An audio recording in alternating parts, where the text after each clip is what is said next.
even got a chance to watch the poem that I wrote for Thomas Tuchel. Hopefully he watched that as well.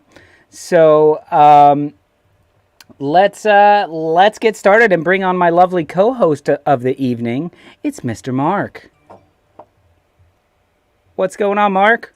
What's going on? I got a little beer here too. God damn it! Cheers to you. Shiner. Is that Shiner? No, that's not Shiner, is it? It's the only good thing about Texas in this these days. One of the only good things about Texas. All right, there's plenty of good things. It's a big enough state. There's a lot wrong with it, but it's a big enough state. Look. As my grandmother would say, I've driven the breadth and width of the great state of Texas, and I can tell you that Shinerbach is probably one of the few things that is good about Texas.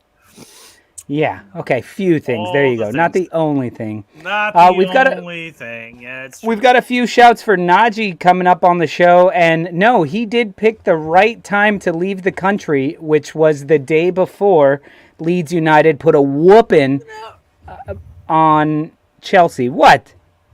What do you? Why are you torturing Naji a week later? Jimmy. You know Naji is pained by it. But as Naji would say, it doesn't matter. Naji doesn't care about this shit anymore. He's throwing his head back, having a good laugh, enjoying the insanely warm weather in Lebanon. I'm guessing. I have no idea. Mark, he has moved on. You know this.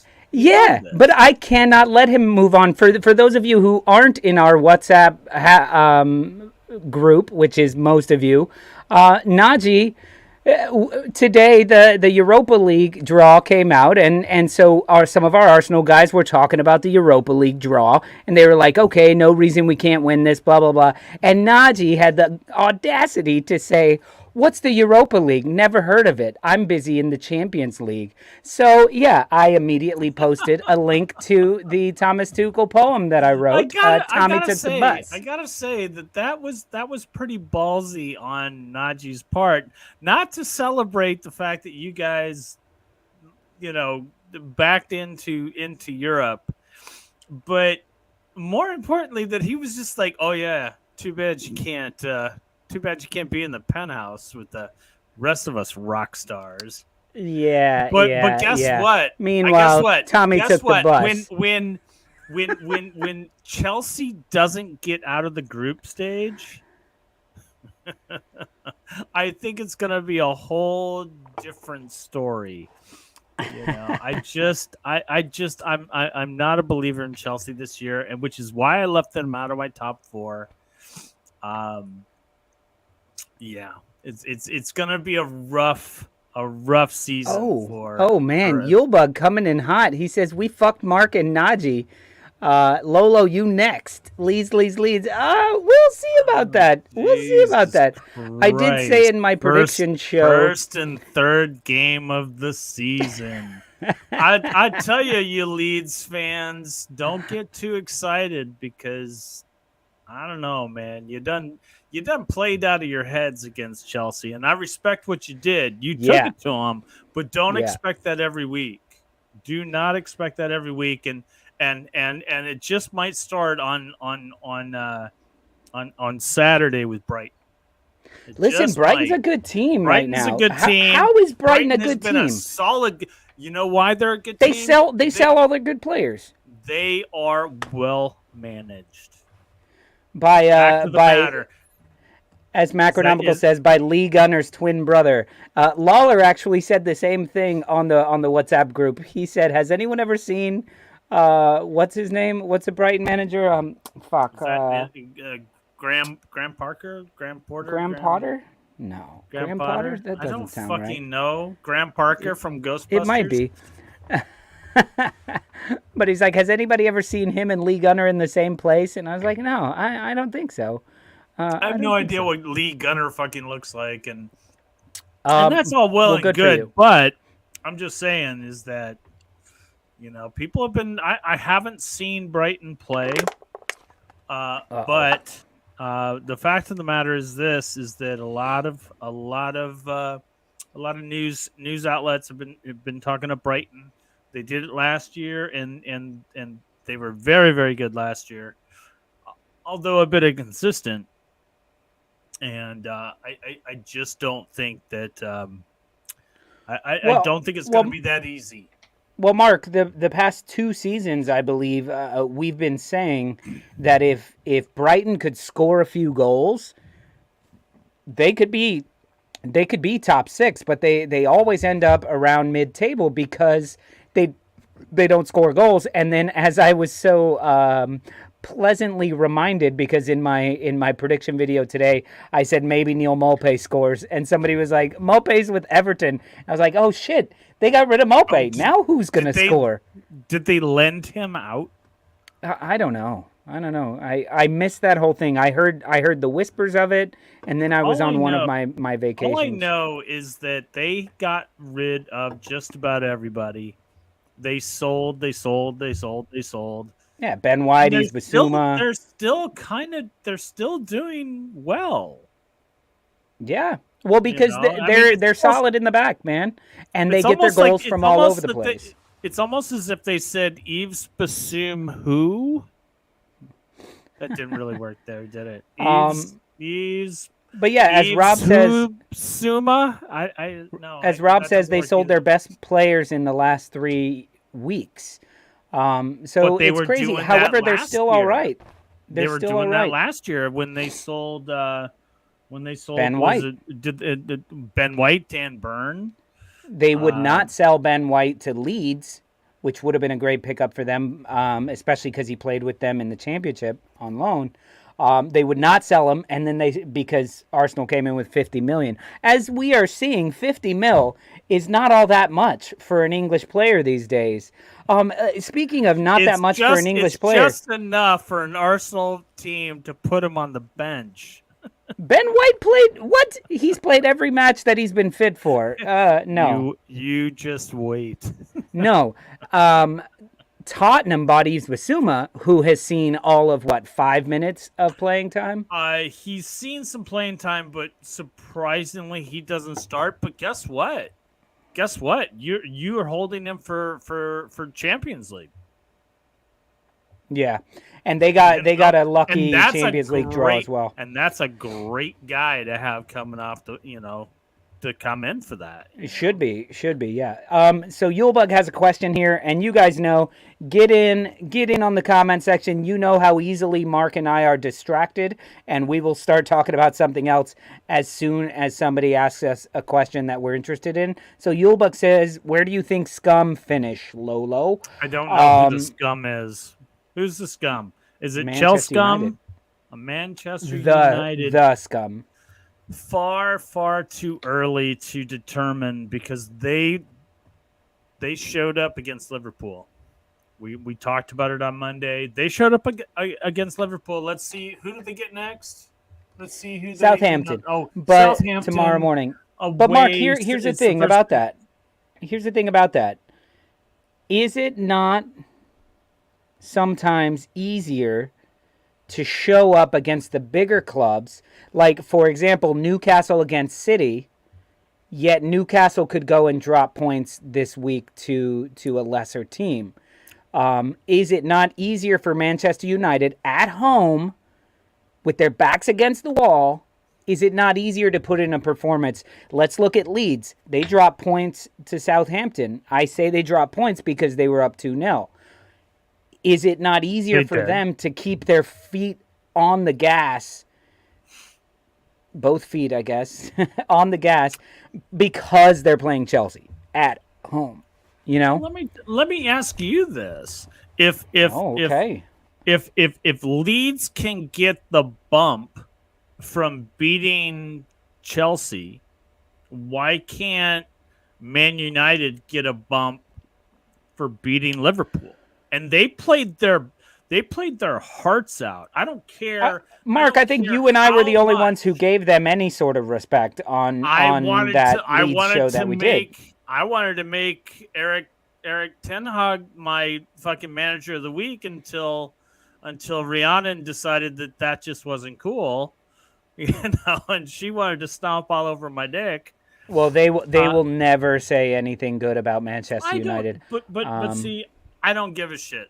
I mean, as far as I'm concerned, I've found this love of football, and I will watch everything, Yeah, and yeah, I will yeah, find the yeah, yeah. love in what any team is doing, as long as they're keeping my interest. And in that particular match, So Man who do you United think? kept my interest. So who do you think is more likely to carry on their week 3 form into the next week? Is it Manchester United or is it Leeds? I honestly think and I'm sorry, Leeds fans, but I'm just going with the lesser of two equals. I That's think not it's that easier. saying. I think it's easier for Man United to go at Southampton and come out with a win than it is for Leeds to go into Brighton and pull out a victory. I I think also Leeds think has Brighton I at think home Leeds is a has harder game. a tougher It's opponent a harder match. at Brighton. You can easily have you have no idea what sort of weather you're going to get in Brighton.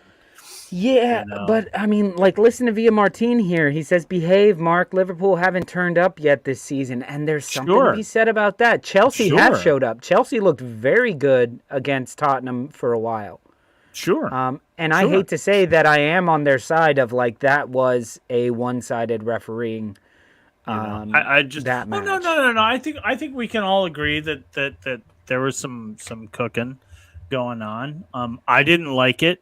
I felt that was it Session that should have gotten or was it Yeah, that I should have think gotten the red card.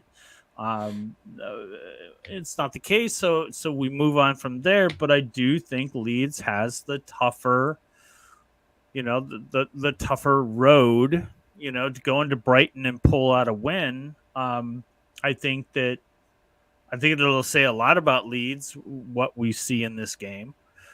A lot of Leeds fans are saying, "Oh, well, we're third." Well, Brighton's fifth, and I think they've played a little tougher. You Romero. know, Romero, meh, no, he wasn't fine. He should have gotten. Yeah. He should have gotten that Well, no, card, I guess. everybody's looked into the rule books and they're like, actually, it says nothing about hair pulling.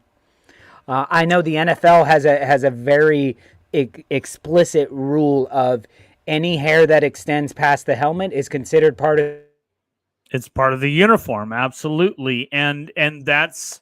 I kind of wondered that, if it was considered part of the uniform. It was pretty egregious. I mean, he gets a handful and he yanks them down.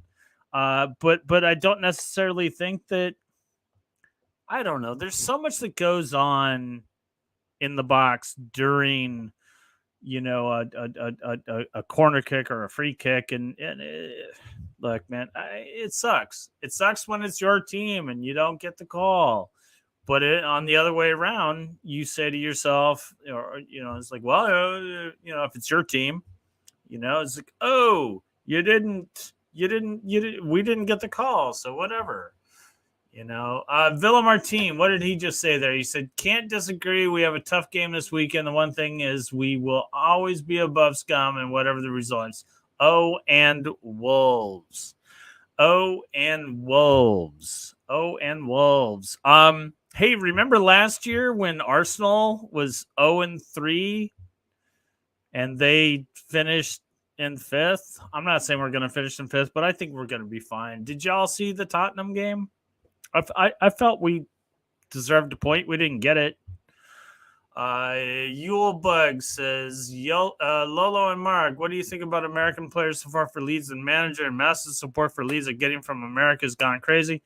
Hey, man, that's great.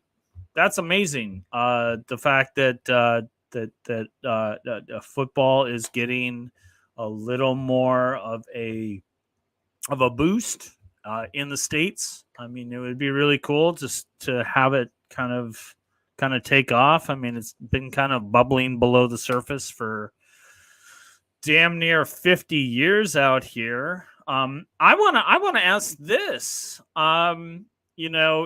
Leeds was kind of resistant to Jesse Marsh, and they brought in Aronson is an American, and I don't know who the other guy is.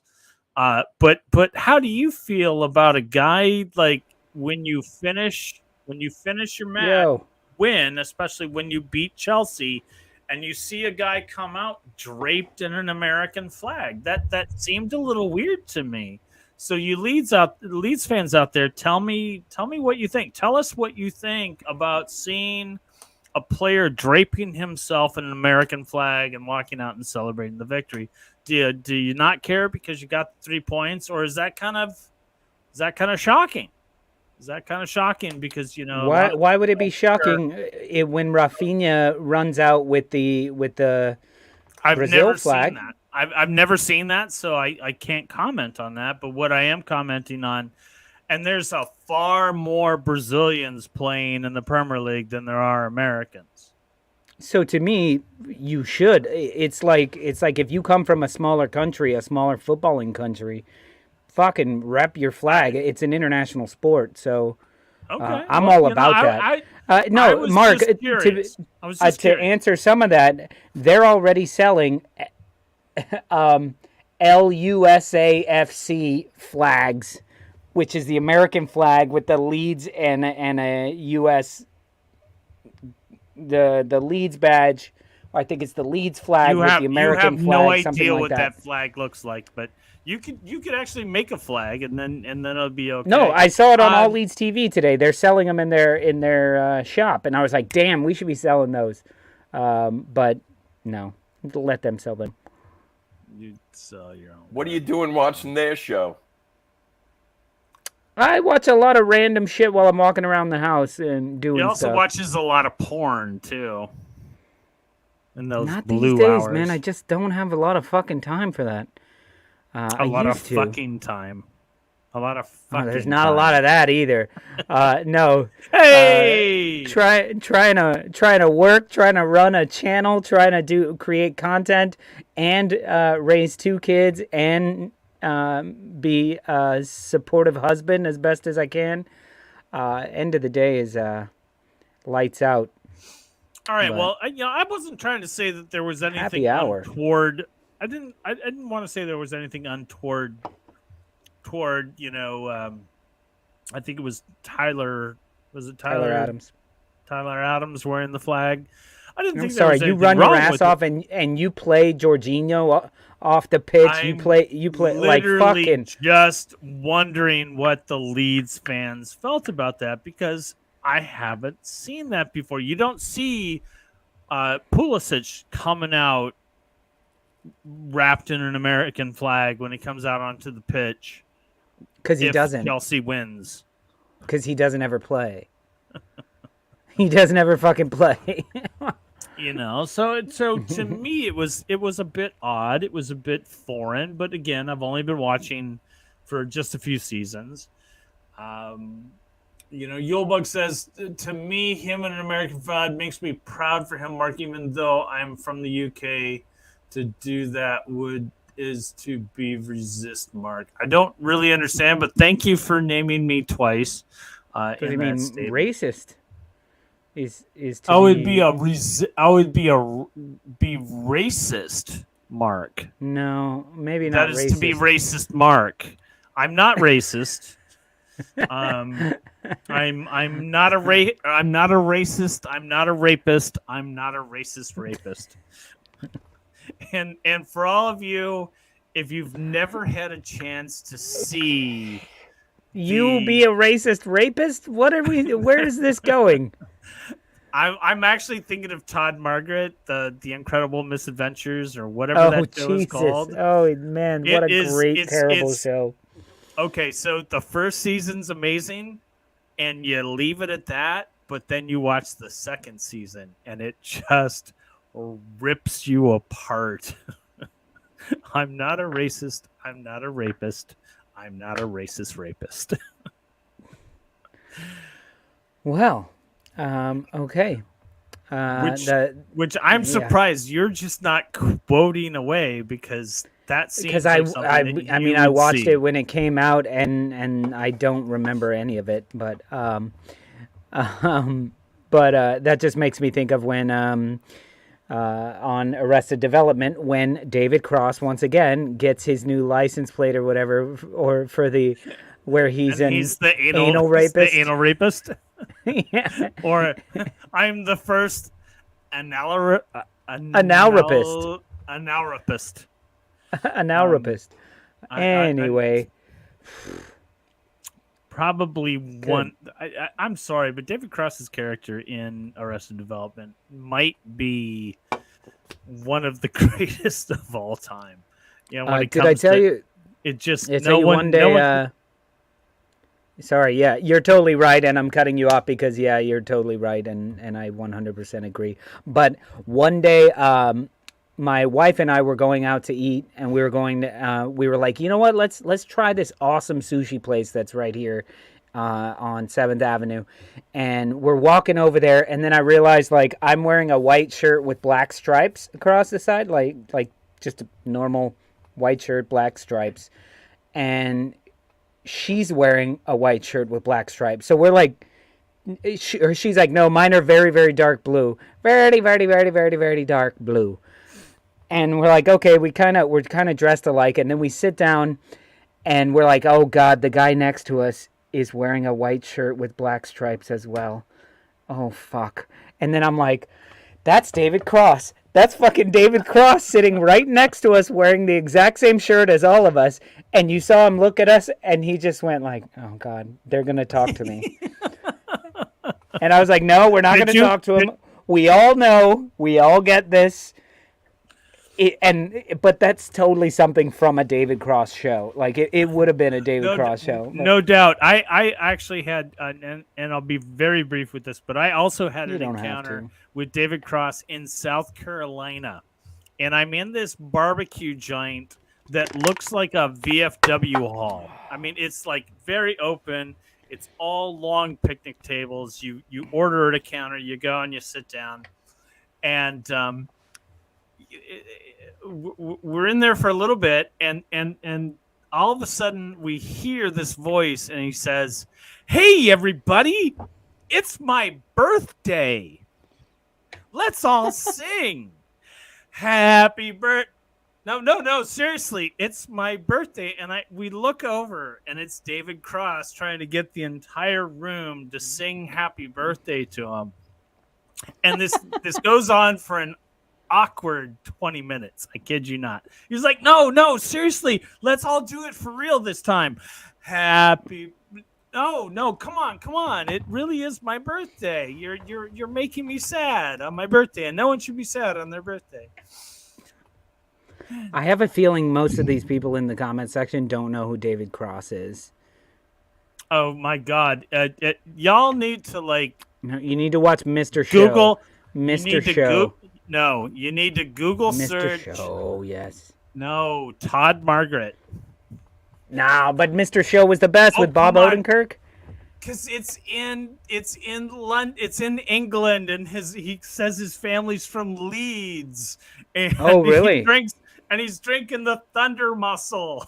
Have another one. Oh man. Okay. He drinks that's energy much drinks in a row. That's much later in the career of David Cross. Early career was Mr. Show with him and Bob Odenkirk, but then he went on to all sorts of things.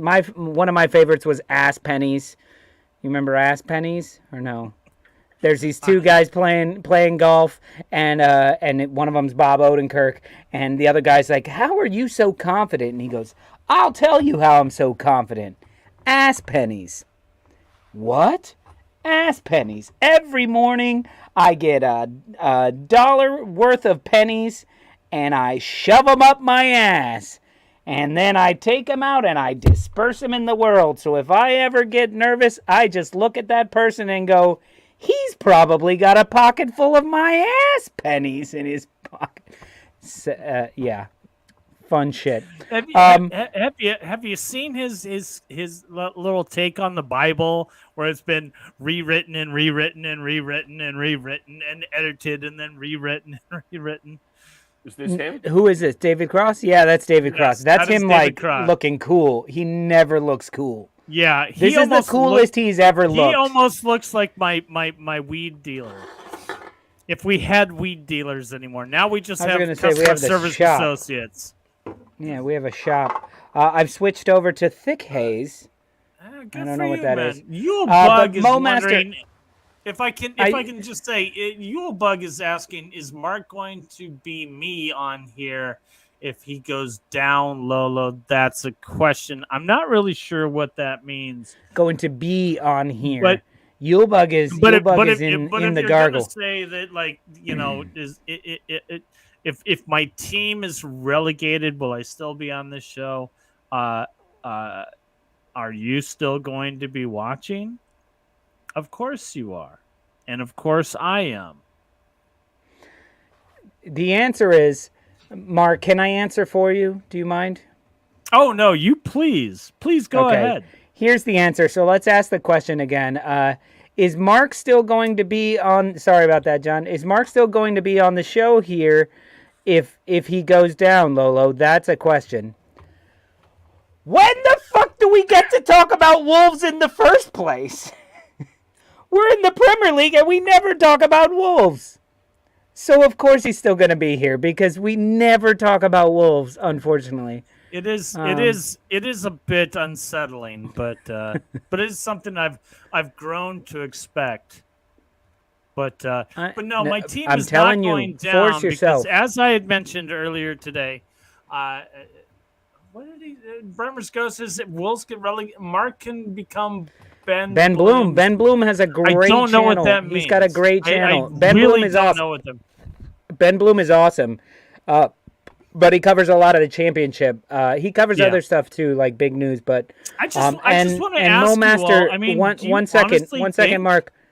One second, Mark. Just a quick interlude. Mo Master, hang in there. We do have a La Liga representative calling in. He's just wandering around his house right now, so we keep getting like shots up his shorts and like up his nose, and he's got to go make his matcha tea or something. So as soon as he calms down and me and Mark finish these stories, we're gonna get to him, and then we will talk our brief La Liga minute for you. So Mo Master, hang tight. We've got some Barcelona action coming in. All right, Mark, go ahead and finish. Now his camera's gone. He's picking his nose now. There I am. Jesus I'm Christ. not really sure what happened there, but y'all, like, look, it might happen next year. I'm not really sure. Maybe it does happen, but I don't think we're gonna be relegated. I don't think we're that bad, even early in the season. I mean, the Bournemouth is obviously gonna be terrible. Leicester is going to be terrible, and who even knows, man? Crystal Palace, they're a mystery. So if you're playing those teams, I mean, I don't see that being as a benchmark toward how good or how bad you are. But we'll see. I mean, I think of if anything, I think Wolves are well coached. And when you have a strong coach, I don't see you get relegated. Yeah.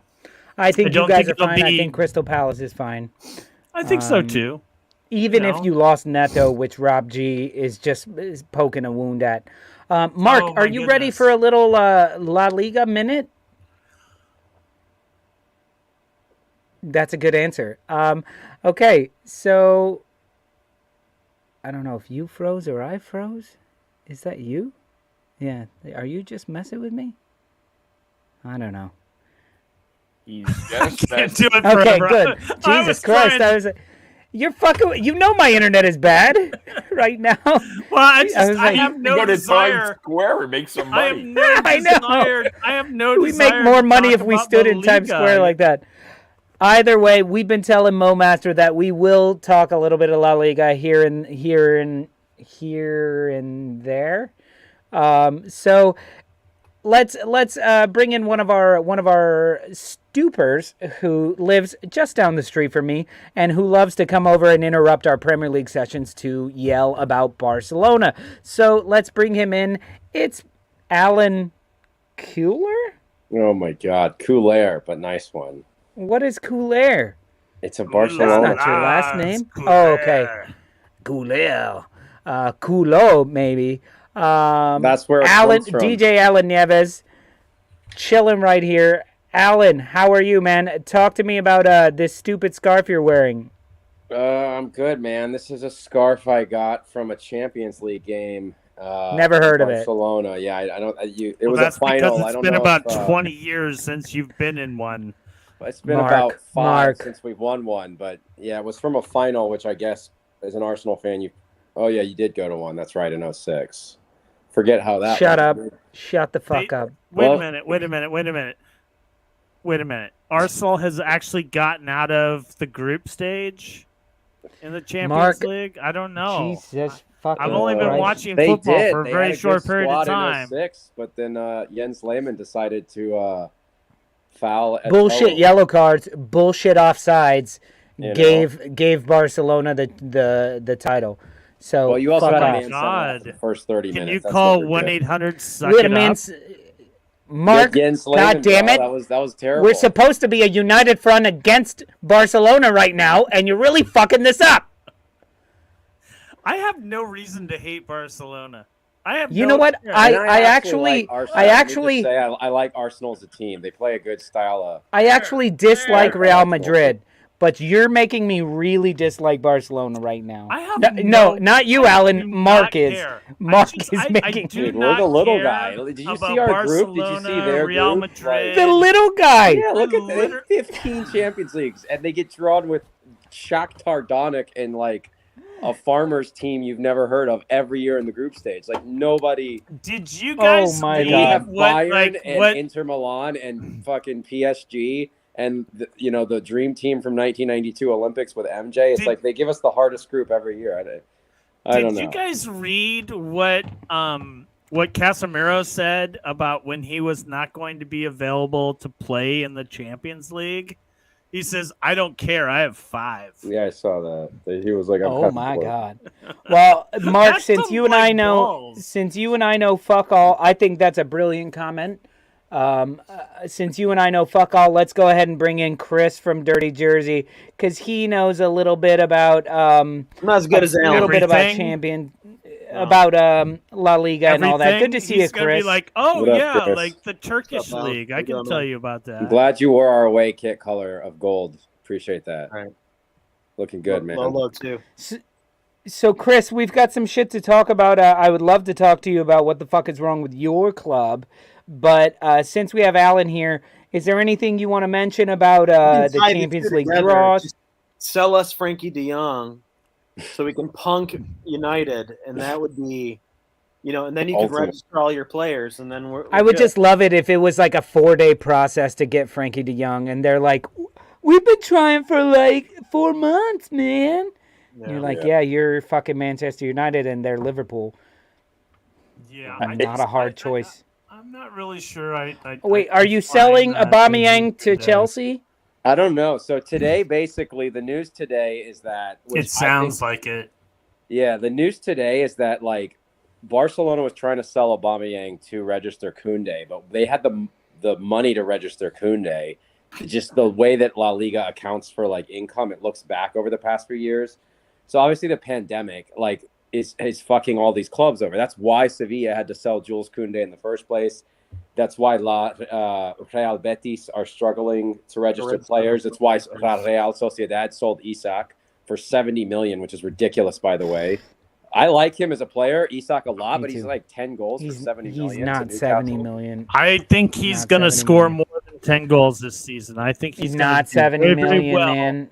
I He's do very think- 70 inconsistent, million. but he's extremely he's talented. overpriced. He's really He's good. overpriced, but man, He's is good, bro. He's really one good. I of like him like a lot. 5 Good player. players that I remember from the Euros.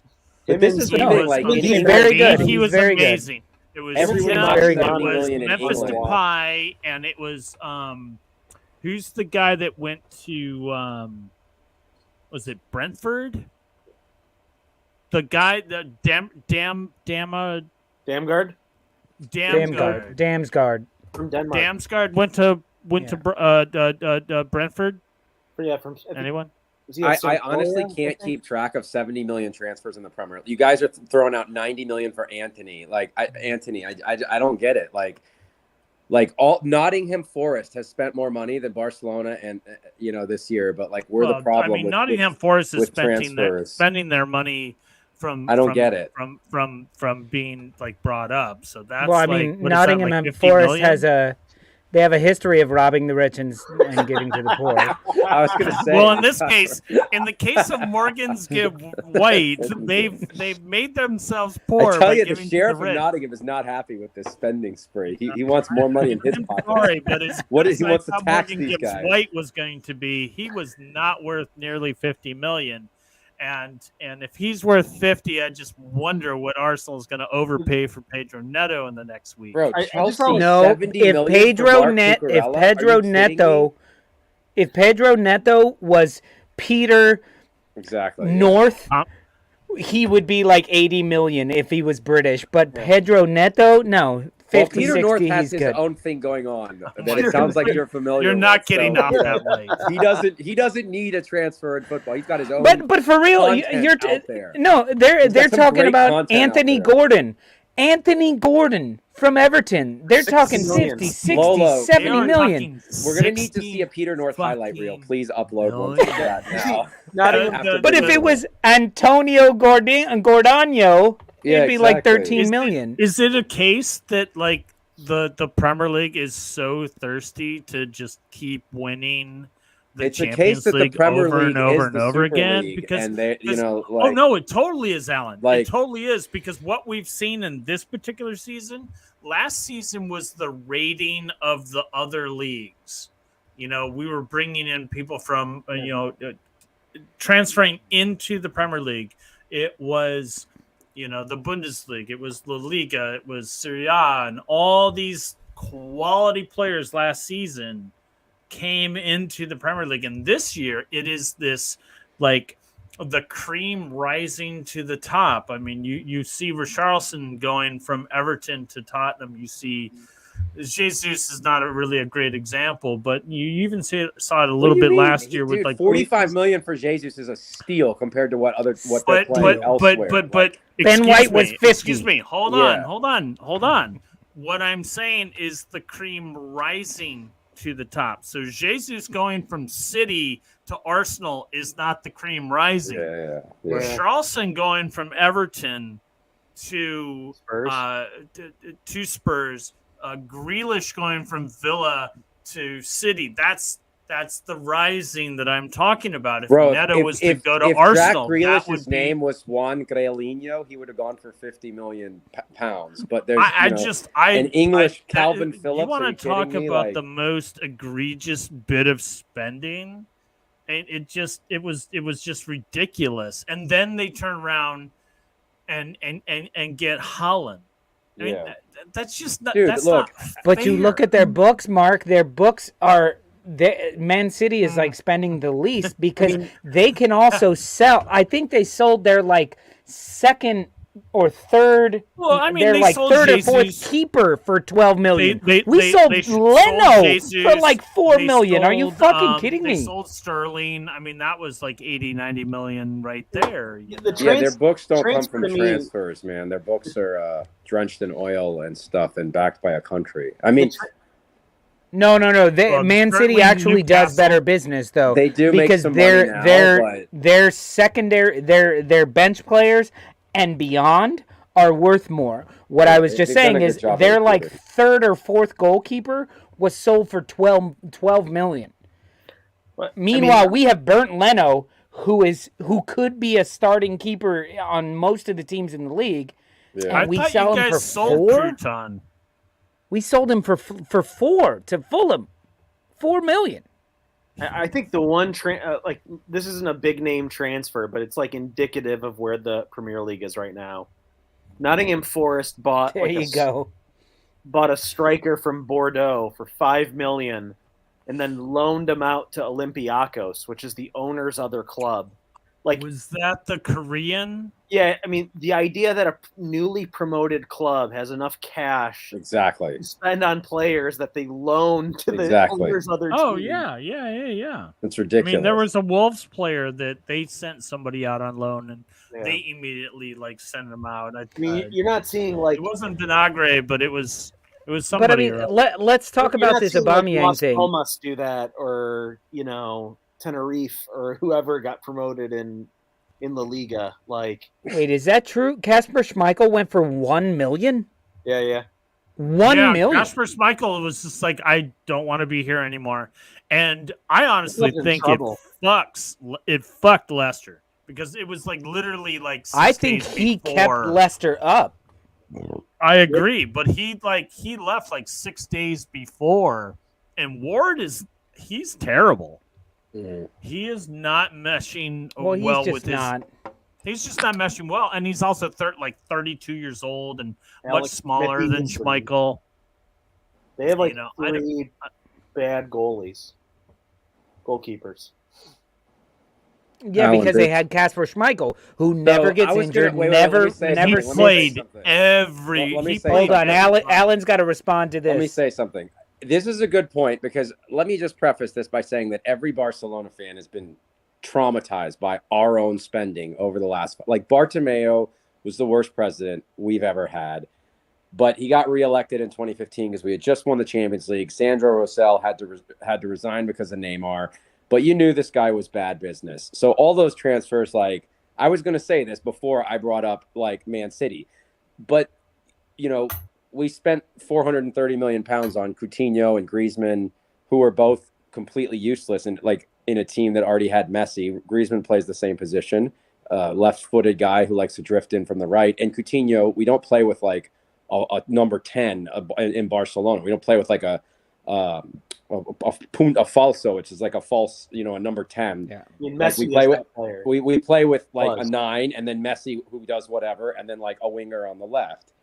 But I think now, like, we have suffered, like, we lost Messi. Like, us fans suffered for that spending. But the difference is that, like, we sold Messi, whereas if a club like Man City or PSG make mistakes in the transfer market or waste $100 million on Jack Grealish, they don't have to sell anyone, because they don't have the same salary cap. They have an owner who's got, a country behind them. And we know, as Barcelona and Real Madrid fans, like, and I put us together because we have the same ownership model. It's socios that, Real Madrid sold in 2017. They raised 400 million euros by, ceding a portion of their stadium to the government. Okay, well, the government is very pro Madrid in Madrid, so they'll take like a patch of grass and be like, oh yeah, this is worth 500 million euros. Sell it to us, and so it's a way of state funding. So Madrid fans don't want to hear it, but like, we have a saying in Barcelona that like PSG and Man City weren't the first state-backed clubs. Real Madrid was. I mean, they've been receiving help from the government for 120 years. And our first president, one of our first presidents in the Civil War, who's named after our stadium, Josep Nuñol, was shot when he went to Madrid by Franco supporters. So that's a lot of bad blood there. But I think for us, there are consequences when we overspend, and we face those consequences. And now what we have to do is sell off assets that other La Liga clubs are doing. And the problem with Barcelona is that it's not that we don't have money now, because we raised like 800 million euros. The problem is the way that we sold off. You spent like $1 billion. You spent $1 billion. We didn't spend Mark, we spent 130 million. Mark, you didn't see everybody. No, Mark, you didn't see Alan was doing a car wash. He was out here. He had like, I sold some he tea. was I tell you, I expected to see like this, like, this Barcelona sponsored a flea market on what's the big. Listen, what's the big, we are what's the the big big street in that Barcelona that Listen, they do Mark, that. It's the we will never Gran Real, or it starts at the end. It's a big fair, and Mark, listen. I don't know how you guys have listen. done We will never. it. We will never cheapen ourselves to raise money. So why don't you come on down to the Apple Music, Amazon Prime, Spotify Camp Nou whenever you're ready for an authentic game. All right. Why don't you come on down to the Walmart? Mark, Camp it's soon No. to be the On the Stoop with Lolo Camp No. Why don't you come on down to the Apple TV Camp No sometime, and we'll show you what it means to be more than a club. Alan, all of our fans want to know, what do you think about Rafinha? Oh my God, I love Rafinha. Let's actually talk about soccer. How does he fit in? How can you say that you like Rafinha? He's played like 10 minutes for you guys. No, he has. He's played all preseason. I went to the Red Bulls game, bro. He's a fucking... I'm sorry, did I hear you said... I mean, the same preseason where we beat Real Madrid and... You're talking about practice? Yeah. You're talking about practice? He's played in the first game, the first two games. We're talking about La Liga and Premier League and On the Stupid Lolo, and you want to talk about practice? You know what? Practice? I've got a straw hat on my head instead of a On the Stupid Lolo wait until we hat. draw some of you And bastards. you want to talk about practice? Just wait till we draw some of you bastards. Practice? I've European football. I've been to Barcelona like twice, and you want to talk about practice? I was at the Olympic Stadium in Barcelona. You want to talk about practice? Practice? The shit talking. Not the game. Shit talking from Mark is fucking brilliant. Yeah, I mean that's all he's got. We had to discard Traore, who's a great at 2-3 years ago, Mark didn't know shit, and now he's owning you. He's not owning anything. He's interrupting me. That is absolutely fantastic. He's going with the Trump method of discourse, which is interrupt somebody before they can ask. Welcome to happy hour, Alan. I'm going to tell you why, Alan. I'm going to tell you why we enjoy having Adama Traore back. Because he's great at running with the ball out of bounds. And Alan, turn your camera around. The team he wanted to play for, turn your camera around, Alan. Said no. What do you mean turn it around? Now he's back in Wolverhampton, and he could easily. Oh, like this? There he is. Oh wow, this is all trippy. Just go. This is the only team that wants me, you know. And so I'm happy. I'm happy that we've got Traore back. I'm glad he didn't work out in Barcelona. And I don't see him going anywhere else. Good guy. Look, he's just fast. He's just fast. That's it. And he has no other game. Just a fact. And you know what? You want him on sad to say, but guess what? He's fun to watch when he has the ball. You want him on your team. So he's fun if you're a goalie who likes to get a goal kick. Just watch him dribble right past you, and then you get a goal kick right afterwards. I don't know. He looked really good in the first 3 games for you guys. He did. He had like 3 assists. Madrid, bro. Like, we respect those guys. Aubameyang too. Like, Aubameyang came to us in a time of need. He scored a bunch of goals. Now he might leave money in the bank. Like, that's what you want in a player. But you know, it's people like Rafinha. You know, right? It's right. Since you brought it up, you know, are you going to be sad to see Aubameyang go? And how well is Aubameyang, or how well is he not going to do in Chelsea? I will be sad to see him go, man. Aubameyang came to us again in a time of need, our worst hour. Which, by the way, like, a lot of people don't have history. Barcelona, we've been in the shitter before, man. Nunez before Laporta, 2002. There's a documentary on YouTube called like The Lost Years of Barca from 95 to 02 or something, or 05, where we were just, man, is that like a mini series? It's like it takes like 15 days to complete that one. It was just like a rough time for us. So this is like, that's why everybody's like, oh, they're done forever. I'm like, this is nothing new. Clubs coming, like, we go up and we go down, but when you're no, but I said Barcelona will win the Champions League before Manchester United. So don't out that in the next 4 to 5 years we're gonna at least go to a final. Okay, it's hard to win, but our crop of young kids is amazing. Araujo's amazing. Pedri is unbelievable. Just watching him and Gavi play. I mean, we're talking about teenagers that retired Thiago from the national team, and then we have, I think Lewandowski is exactly what the team needed. He doesn't have the same athleticism, but that's not what his game. He's not Messi. He doesn't dribble past 10 people. He's Eto'o. He's just a fucking hitman. I don't know. You feed him the ball, and he just fucking buries it. And we didn't have. He just scores. He's like know Holland a lot about Barcelona, but who is the individual that's going to feed Lewandowski? Who's going to be his Mueller? Who's going to be his Mueller on Barcelona? Like Frankie De Jong. Like, we have all Sergio Busquets, like the Barcelona. Frankie De Jong is going to Liverpool. Frankie's isn't he? going away. I don't Frankie's going. Really doesn't want to. Frankie's going to United. He doesn't. I know. There's been ties to Liverpool, and I think that's just a great smoke screen to kind of create capital or whatever. I don't think. But no, he's. I don't. He was going left by now. He's going to Man United, and based on the last United match, I think that he sees the vision that Eric Ten Hag has. Yeah, one game in 10 years. But guess what? That was the first time that Eric said, "Fuck you, you're Maguire, you sit. Ronaldo, you sit. You know, this is who I think will give me my best chance to win." And I was pretty impressed by what he offered. You know, Mark, I love this. Is this happy hour or Mark's serious hour? Chris, why don't we let you talk for a moment? Really? Let's hear from Chris about La Liga. Why don't we let Chris talk for a moment? Because Mark was giving Eric Ten Hag a lot of love. But what happened with Liverpool last week? Was it Man United being very good or Liverpool being very bad? Both. I mean, I think tactically, Man United said. I mean, I think getting rid of Maguire and Ronaldo really changes the way they play. I thought Martial looked great. I feel bad that he tore his Achilles. I guess he's going to be out for a while. Yeah. We can't have a Milner Henderson midfield. That's pretty much what that is. We need another midfielder. I mean, Thiago's hurt. I mean, I don't know why Fabinho didn't start. I think having Fabinho in at number 6 shuts down shop. I don't know why he didn't start when he was on the bench. Maybe something disciplinary, but you're not going to win with a Milner Henderson. Who was the third midfielder? Milner Henderson.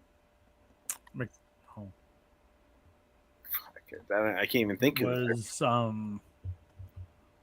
It was Harvey Elliott. Yeah. Harvey Elliott is an attacking. He's a stud. He's good. He's just. I'm so happy that he came back from that injury that he got against Leeds. He's not a number 8 though. Like I think. No, but give him all hard. The playing time, man. Yeah. Give him all the playing time. That's why. I mean, I think we need to make a serious attempt at. Do you see these comments? All right, sorry, I'm not going to interrupt you. Which one do you want to see, man? Yes, I keep putting Here, them like, on. see this A one? joke of a club. There you go. What like Tottenham fan said that? Like, get the fuck out of here. You guys have like literally no clubs except for Liverpool with more than 2 Champions Leagues, and we're a joke. We're a real club with real history, and you guys are a bunch of oil-owned people who, like, we sell 5% of our La Liga rights to an investment firm, and we get criticized by fans of a club that have sold their entire club to an investment firm. Our worst nightmare is becoming your reality. Alan, you know? The country of Saudi Arabia essentially owns Newcastle. Exactly. There's we do what we have to do to survive. Any sort of private ownership that you see for Newcastle, Sandcastle, whatever you want to call them. Todd Bowley, the LA Dodgers owner, owns Chelsea. Okay, the Boston Red Sox own Liverpool. Like, when you pay for money for Liverpool, you're watching a Boston Red Sox. But asset. here's the thing. We don't ever have to live the that ownership. way. Like, the even if we suck, Boston, I own a piece of the club. I'm a socio. Sure. But the ownership of Boston have notoriously tight purse strings. Ownership of the Dodgers own the Arsenal, ownership man. of the Dodgers. So they spend He's a Leeds money fan, you like sausage. nobody's I business. love these. There's a reason You why the sausage. Dodgers are He's a 18 vegan, too. games above Thank you, the Leeds. Padres Thank you, Leeds fans, because for they feeding spend us. so Thank you. much money. Oh man. On Isn't the the other Leeds side of owner the some coin, Italian dude? The Dodger organization is going to give open purse strings to Chelsea. If you thought that Russian but Chelsea took out was an gonna 800 million spend- euro loan if to you buy the think- club, and nobody if wants you to think talk about that Russian They have was as going to much spend debt as money us on Chelsea, with very low wait income. till you see the Dodger money that gets thrown at Chelsea. Well, they didn't You use know, Dodger I mean, money. They took they- out an 800 million like your pound loan to buy it. Todd Bowley took out an 800 million pound loan to buy Chelsea, bro. We sell 16 million a year worth of TV rights. The Dodgers and that's a problem for football. But it's really just comes down to people that are upset that their club, that Leeds fans are angry because Rafinha left. But like, we lose good players too. You know what I mean? And we don't attack other clubs. We just do what we can to survive. Has Barcelona been perfect? Of course not. Like, our old president was a scumbag, bro. But at the end of the day, right now we're having to raise money. 6 La Liga clubs have sold TV rights to raise money. But nobody wants to talk about it because it's not Barcelona. Because people want to see sensationalist, doom and gloom headlines. Barcelona the minute somebody posted that $1 billion debt, that's all anyone can think about. Like, the United States has trillions of dollars of debt. Like, but nobody talks about our country going bankrupt because we have a way of raising money that protects us from that debt. Do you think it's going to be necessary for the non-English European clubs to make another attempt at a Super League in order to? So this is another question. It's like, money competitive. How do you keep clubs competitive? I mean, in the short run, losing Mbappe, like Mbappe staying at PSG, a lot of Barcelona fans celebrated that. But for me, it was kind of like, we used to be the club that would take Ronaldo in his prime, that would take Suarez in his prime, that would take Coutinho. Now PSG and Man City have the money to just be like, here's literally everything. Like, some people are going to stay because not everyone's going to want to play for their boyhood club. I don't know if they're going to make another run at the Super League, but UEFA is broken. I mean, financial fair play didn't work. It was put in place because of Chelsea. I remember when Roman Abramovich bought Chelsea. I remember when he started paying crazy money for his players. I remember when Man City got bought and they paid like 40 million pounds for Robinho when he was worth like 10.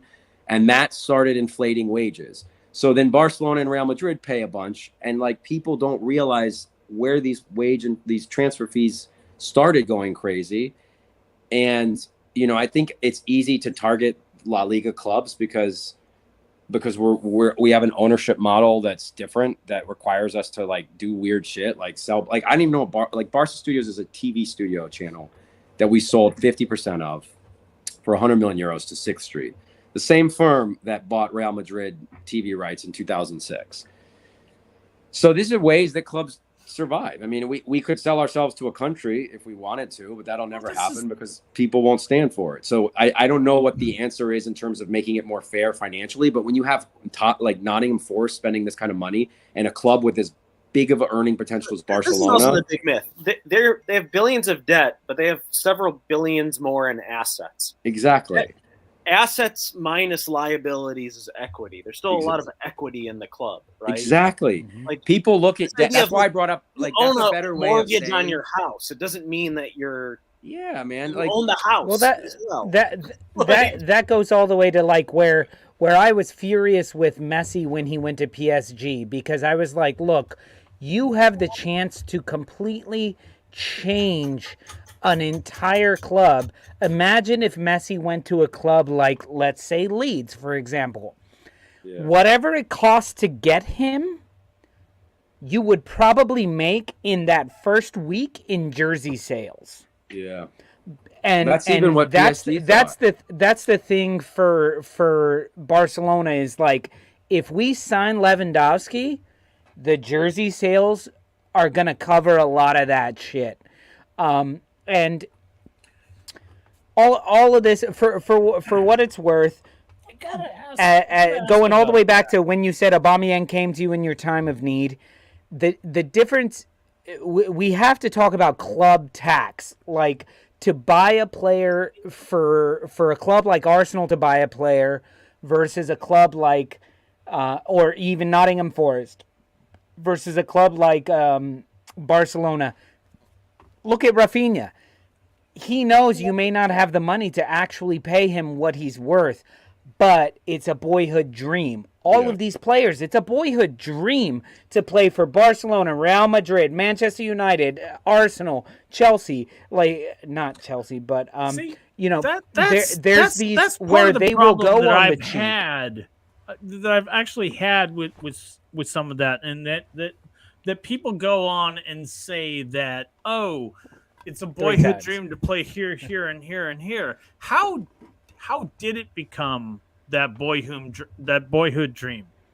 Because these are the clubs that were amazing for the last 20 years. People grew up watching Messi or Ronaldo. And played and got their attention, and they were like, my favorite player plays there. That's where I want to play. Well, Barcelona has been one of the most successful clubs the last 20 years. Same way. And look, in 5 or 10 years, kids will say, I grew up watching Van Dijk in Liverpool, or I grew up watching Man City, and then they'll start saying that. But like right now, the 19-year-old kids like Pedri, there's photos of him like as a kid, in 2012 or 11 with the Champions League trophy.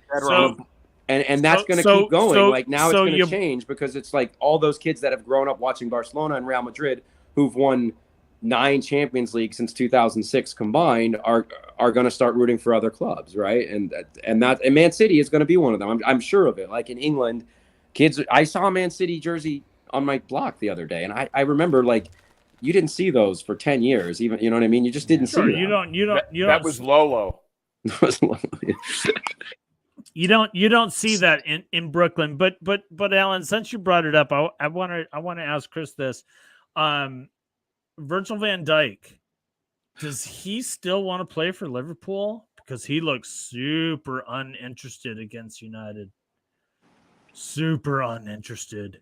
And I'm not even talking about the little exchange between him and who was it? Well, I mean, ever since he lost his last name to Willie Van Dijk, who plays for Arsenal. You don't really know like the side effects of like the Salah being re-signed on double the wages, and Van Dijk's the guy who was, second in the Ballon d'Or a few years ago. He's arguably,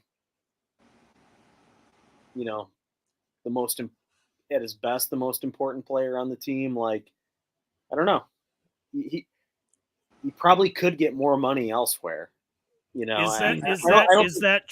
Is that true today as it was 2 years ago? Because I don't think so. I think that like, when you can ride on those laurels, when you're that great, and that you were so great that like for the next couple of years, like your mistakes can be forgiven. Man City will probably pay $70 million for him next year. They love to buy. I still think he could make more at Madrid or City. No, but Madrid don't need him. They replaced Varane and Sergio Ramos. Come on, guys. We are at the time of the evening where, as one of our most faithful supporters has just mentioned, can we have a bio break? We are old men talking these shows. This isn't a 15-year-old channel here. So we do need to take a little pee break drinking this much. So we're going to do that. And then we'll be back with a little bit more football talk to let these guys get that out of their system. And then we will go into trivia. And Alan and Chris, I hope you guys stick around for trivia because Mark and I have made an awesome trivia session for us tonight. And there's a lot of football from across the world. And there's a music category, Alan. Are we shifting into our pee break without Mr. Tom and betting in the dark? Mr. Tom is taking the week off, so we do not have betting in the dark. So I'm sorry, but Director John, can we just, for continuity, can we just hear Play the intro. Play the intro. Betting in the dark with Mr. Tom. Come on, love, place your bets.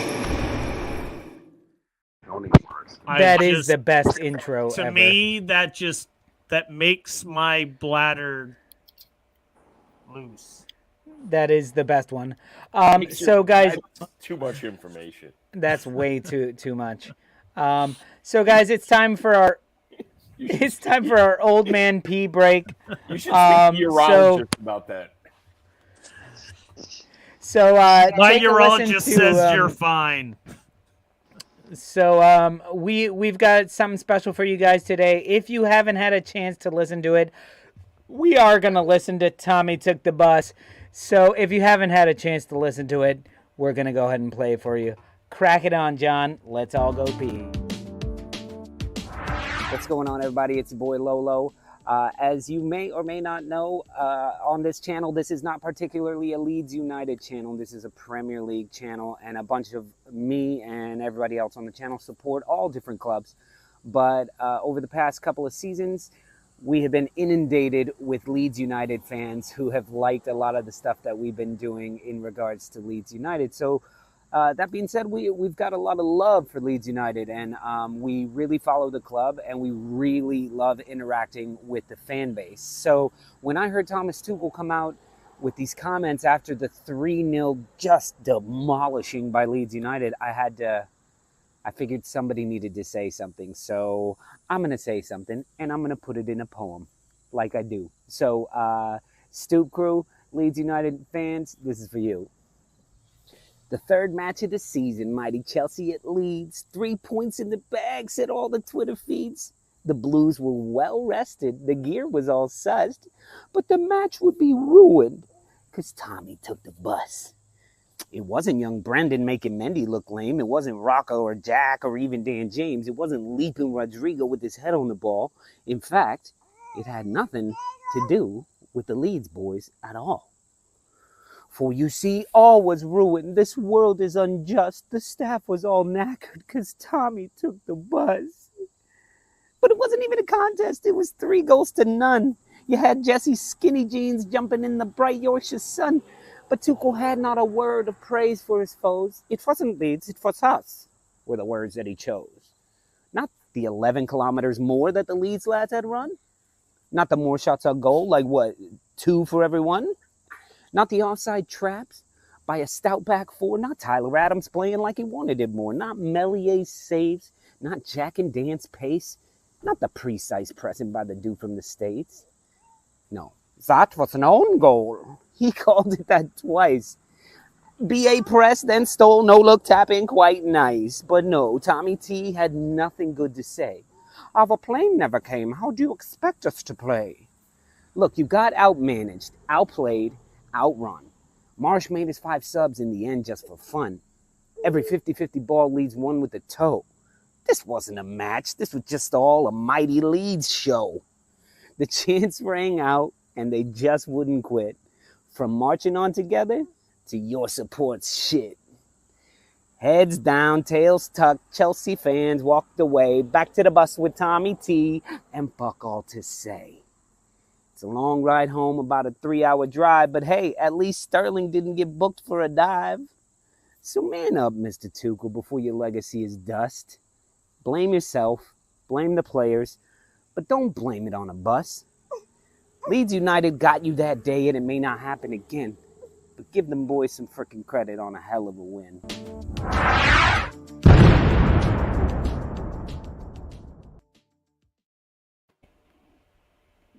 There you go. Yeah, I said it. What's up, Chris? When are we gonna get Tottenham Sucks Part 2? Tottenham Sucks Part 2 will be coming out before we go to London, and I'm working on a Arsenal song as well. So we'll get all those. We'll get all those on there soon enough. Dirty Jersey loves it. Yeah.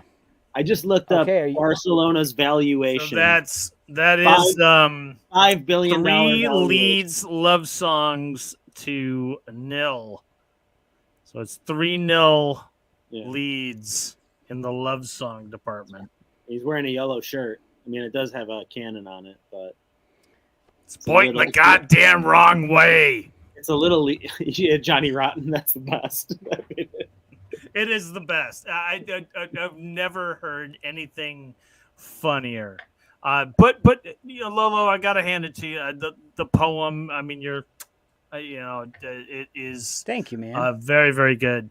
I was listening to it while I had a tinkle, and it tinkled to me. Anyway, where are the Leeds boys? Where's the Leeds people, man? This we should have Ben joining us soon. But guys, let's you guys ready to do some trivia? Alan, are you scared? I'm not scared. I did want to say one thing because okay, let's hear. Oh, good Lord! I'm gonna take another piss. Yeah, Mark, go ahead and take a piss. That'll help us all out. Just exit frame. Oh, God, it'll help me. I'm just kidding, bro. I love you. The whole reason I decided to come on this was because I felt like there's been a lot of talk about our finances, and no one's actually looking at what it means. Like Chris just pulled up our valuation at $5 billion. We keep seeing things on the internet like Barcelona have sold their future. Barcelona have sold 25% of their La Liga TV rights, which generate that's about 25 million euros a year for a club that generates about 750 million euros a year. That's 5% of their future income. That number, if it were the pandemic every year for 25 years, that would become 9% of their total income. So this notion that they've sold off everything in the future is ridiculous. It's people not even looking at the numbers or just not like really following the math. And it's something that a lot of other La Liga clubs have done. It's something that Real Madrid did years ago. It's the same thing people try to put on United when they had like $500 million in debt with like a $3 billion valuation. Exactly. Sure. It's just people see debt and they just don't like they know either they're not doing the math or they don't understand it. And I get it. It is confusing. I also think that they look at like, they bought this player, unless you're selling. I'm not an accountant, but I used to work in finance. Totally but it's not that hard to do basic math. Totally understand. But the media pays attention to what teams spend. The media pays attention to what sells headlines and what sells headlines. Let me finish. Let me finish, young man. I thought he sent you to the bathroom, Mark. Yeah, Mark, you've like this is a La Liga show. Let me just make my point, and then I'll hear you out for a second. Oh my goodness! And then I'll never come back. Christ. Trust me. I'm not coming back. Alan, we cover Portuguese teams. We want like you. This, and you've actually kept Mo Masters' attention. All I'm saying, but what I'm getting at, what I would like to say on what you're saying, Alan, is that a lot of the media pays attention to what you bought.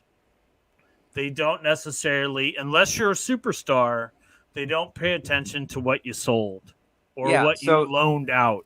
And that ticker can fucking rise and rise and rise. Yeah. I mean, I hate to say it, but the perfect example is Chelsea. I mean, they put a lot of really talented players out on loan and make money that way and sell and buy and sell and buy. But you look at their bottom line, it's pretty even.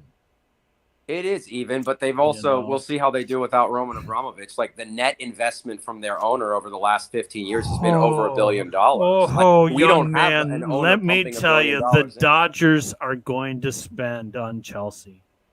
Look at this guy. These account numbers don't work. He sold your soul. It sounds like Mo doesn't know how to do math. They love to spend their money. I don't know what else they know. Just Google it. I didn't make them up. It's simple. You sell an asset, you make money. I guess don't ever take out a loan because you'll feel like you won't understand that doesn't mean.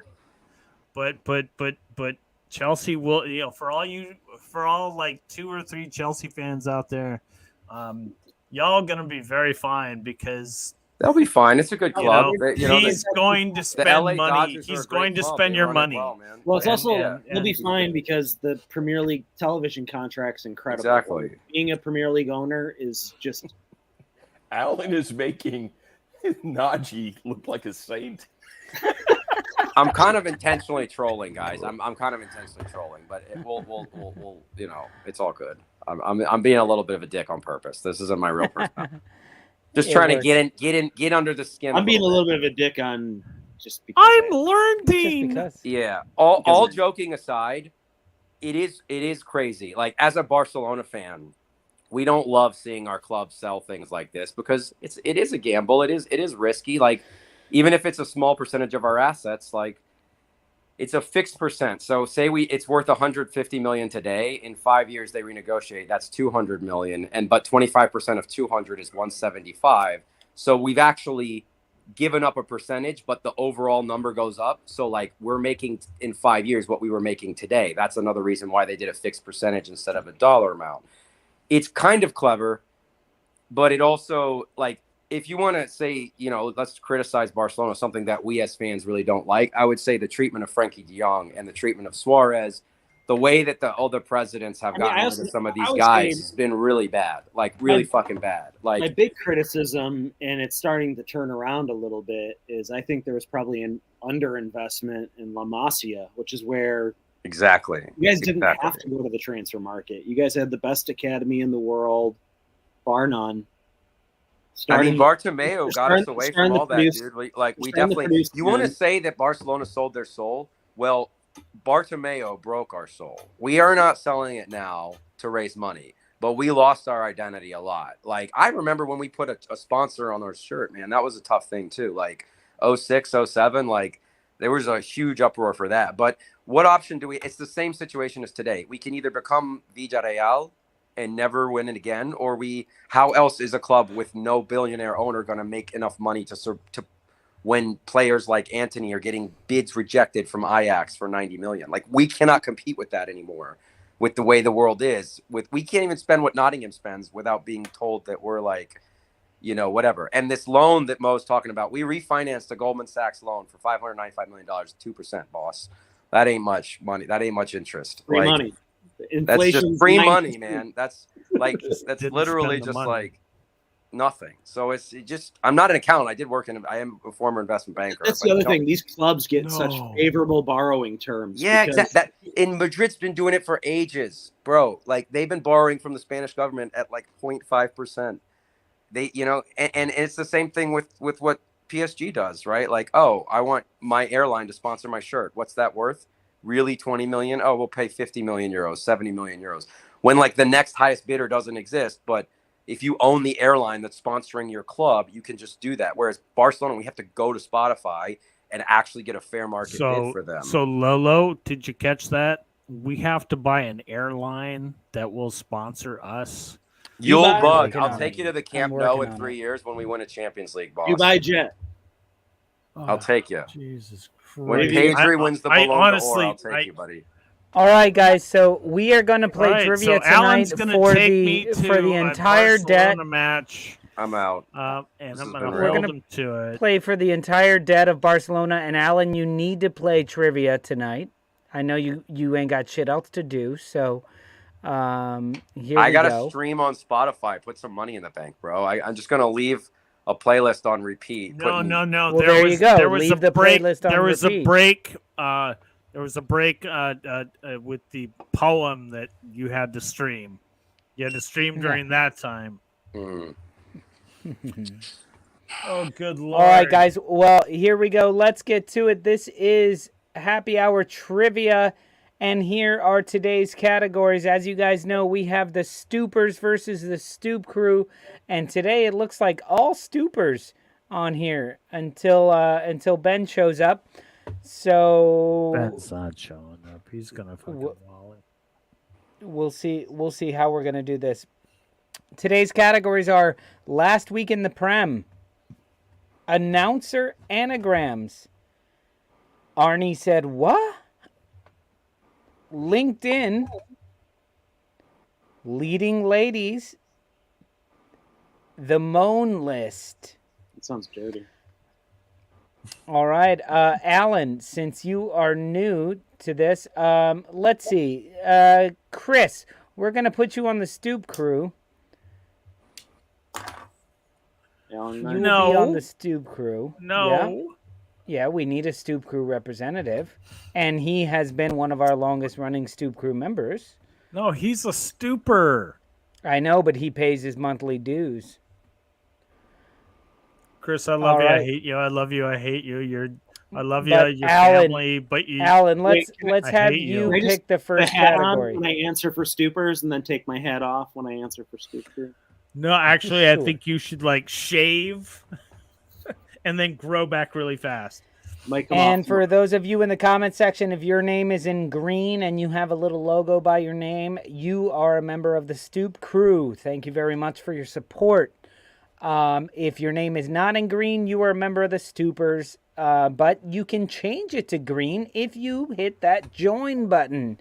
It costs you next to nothing a month. Just click on that and support what we do here. So, Alan. For the price of a cup of coffee.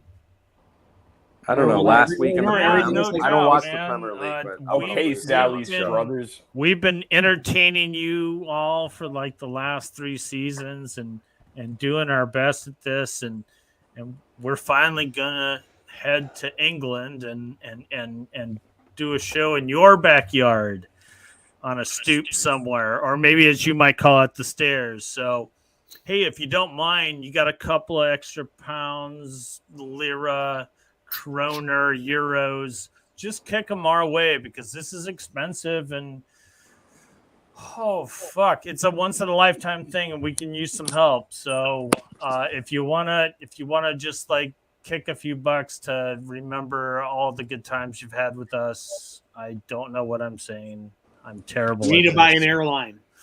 We need to buy an airline. Arnie said what for 100. All right, we're starting with Arnie said what for 100, and this is Arnold Schwarzenegger categories. Where are you at, Mr. Tom? Milk is for babies. When you grow up, you have to drink this. Can't see it. Ding, ding, ding. Well, Mark, you can't ding, ding, ding. Oh, you bastard! You what happened you to sold Alan? me Where did out. Alan go?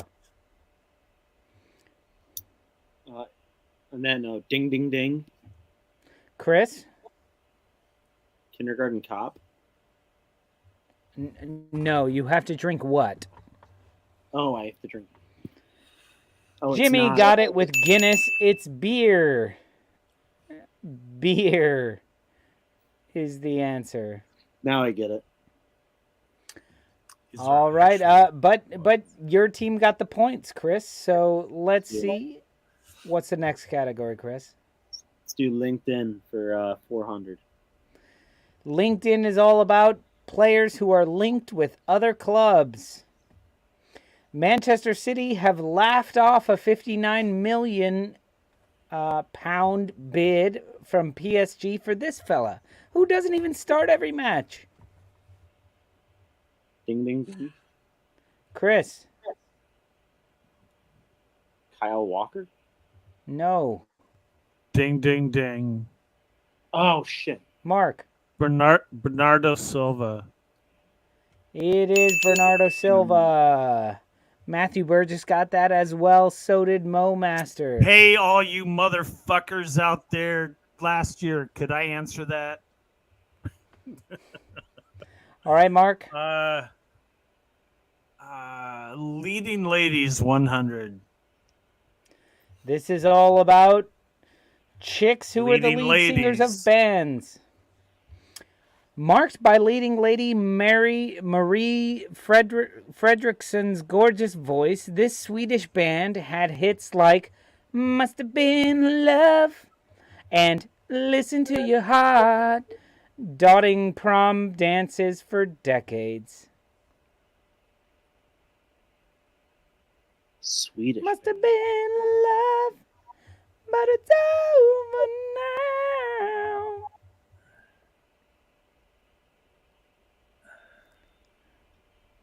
Listen to your heart. You guys don't know. Mark, you don't know. I know those this? songs, but Scooby D2 gets it with Roxette. It is Roxette. It is Roxette? Was Roxette Yes, like it she's is got the look Roxette. and Yeah. that's the song I think about when I think. But it's Well done, Scooby. All right, Mark. Terrible. We gotta do that category again, Mark. Well, I can't like answer half of these. So, the Moan list for 100. All right, the Moan list was a list that was put together by The Athletic that looked at how much managers bitched after losing or drawing.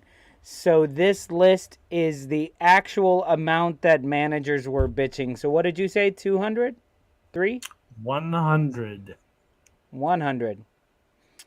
In 19 post-match interviews after a draw or a defeat, this manager raised mitigating factors 11 times, giving him a moan percentage of 57.9%. Ding, ding, ding. Chris. Jurgen Klopp. It is not Klopp. It is not Jurgen Klopp. This was from last season, by the way. Sorry, last season. Oh, so there's 19 draws. Ding, ding, ding. Yes, Mark. Thomas Tuchel.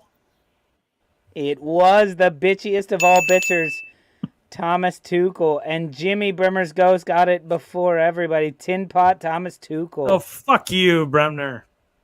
Fuck you. All right, Mark. Reading my mind. Moan list 200. This guy finished second on the moan list behind Tuchel, with his best excuse coming after the defeat to Southampton, where he bemoaned football scoring system, saying that if it was basketball, his side would have won the game very comfortably. Ding, ding, ding. Yes. Pep. No. They barely lost. Come on, Mark. You hate him. And they lost to Southampton. Ding, ding, ding. Thank you so much, Anders. Thank you, Anders. Appreciate that so much. Arteta. It was Arteta. Yeah, I hate Arteta. Basketball, you twat. Look, make no excuse, man. I want to. If we could have just picked up the ball and thrown it in the net. Yeah, I just.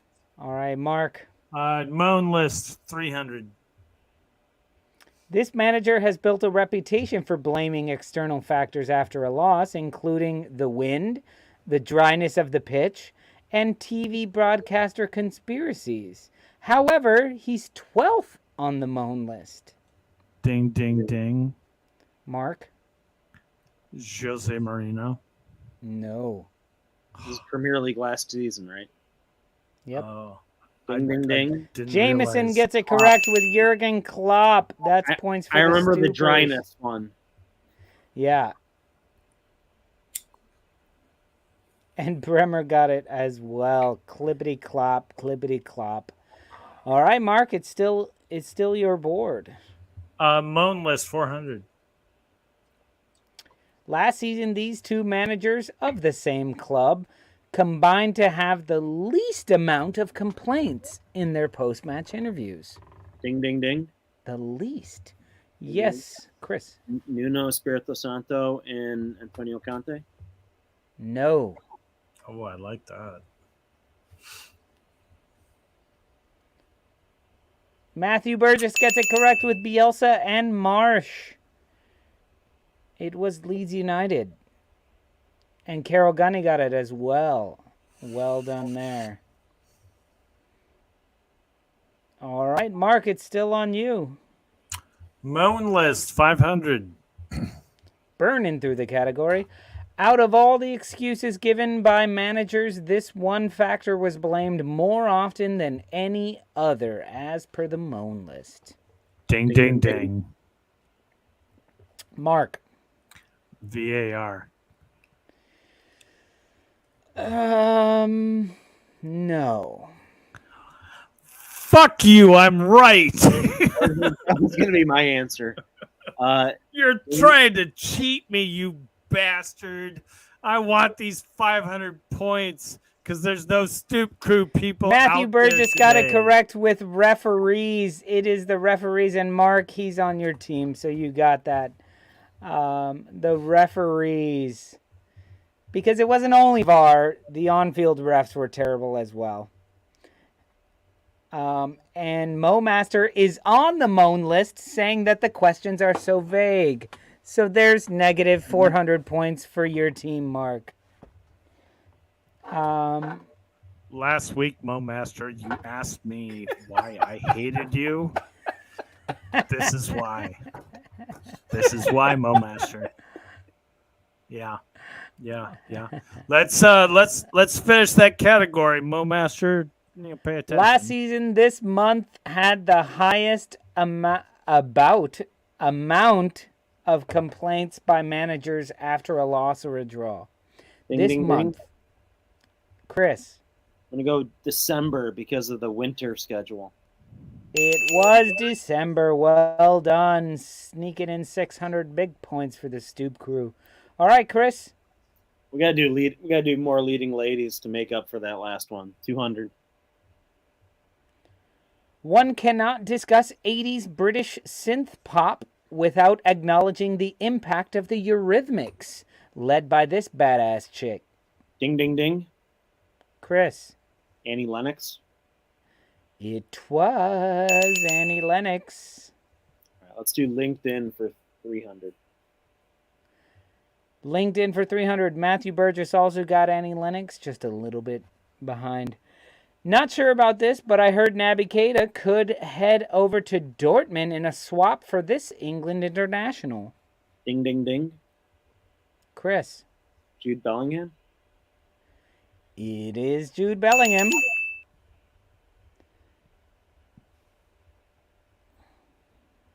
Mark's throwing his hands up. Let's do announcer right, Chris. anagrams. Announcer anagrams for 300. Oh.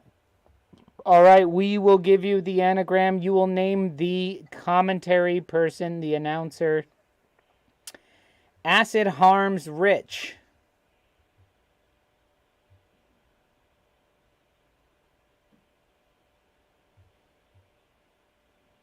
This one's tough. Especially with our London people. I'm sure Ben would get this right away. And Chris. it is not Kramer. Often gets confused with Kramer.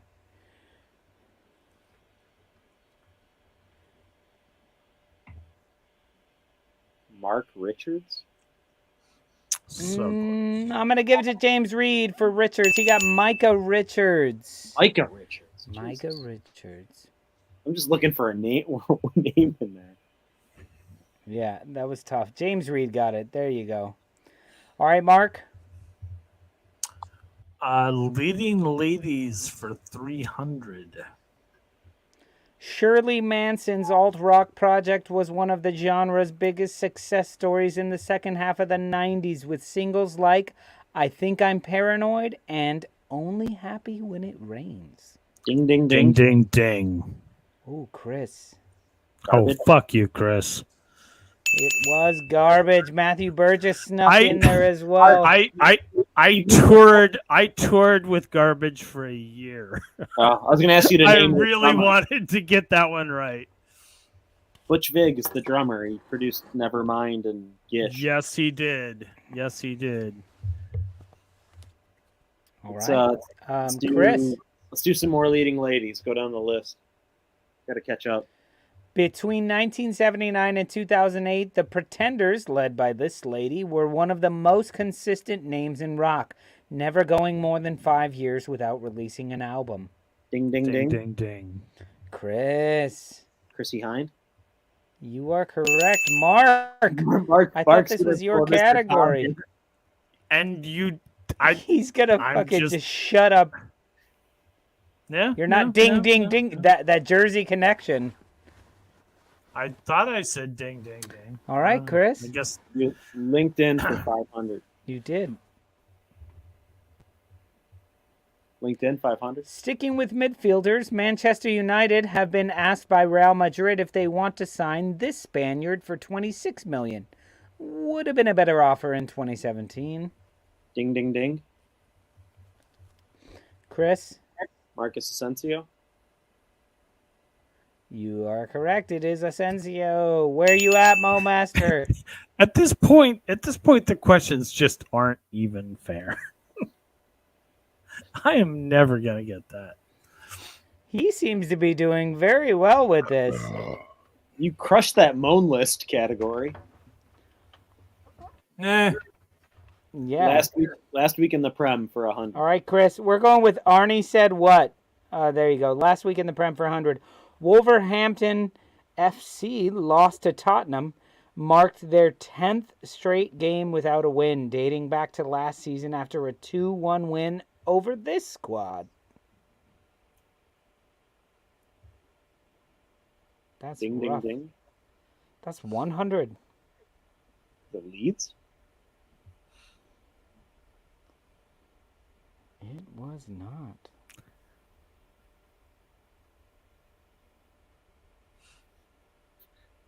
Mark, when was the last time you were happy about a Wolves game? Preston North They didn't End. beat Arsenal, Mo Master. It's Aston Villa.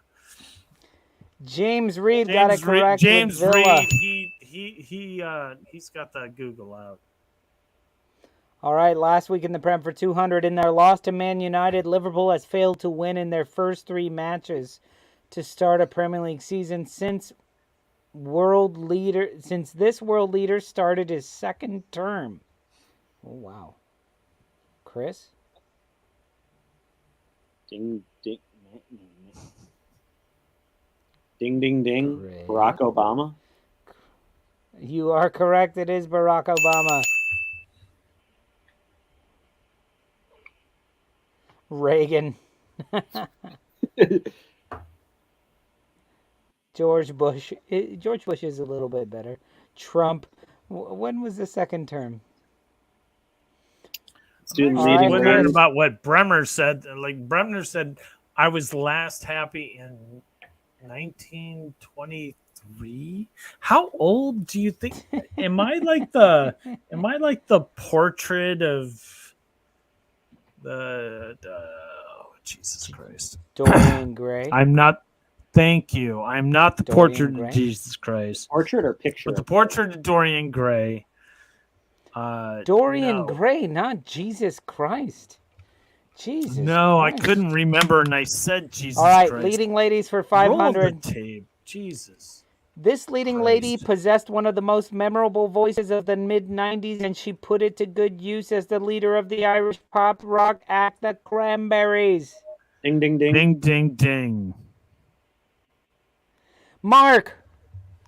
The chick who was drunk and drowned in the Mark, bathtub. come on. Mark. Ding, ding, ding. Come on, Fucking everybody's Rowan got or- this one. Ding, ding, ding. Rowan Dolores. or whatever her name is. Wasn't it weird? Dolores So- O'Riordan. Oh my Sabul God, de Rowan. Dolores No, O'Riordan. Mark, Sabul de Ruin. Sabul de Ruin. Wait, what? I'm going to give it to James Reed, who said Delirious Rordan, which is Dolores O'Riordan, which is closer than anything Mark said. And Mark, somehow you still get the points. Jesus. Yeah, I just What's know up, that Jake she, Prieto? like, Good to see you, man. She drowned in the bathtub because she was drunk. That's all I know. Rest in peace. Jeff Buckley style. And not that it's any less sad or more sad. I don't know. But Buckley drowned. All right, Jesus announcer Christ. anagrams. William who is Holden. this announcer? Who? Who? I can't. Excuse I can't me. answer. Who is this Premier League announcer? DJ Nappy Maker. This is an anagram, so move the letters around. And who is this? Yeah, BX, she's dead. Come on, man.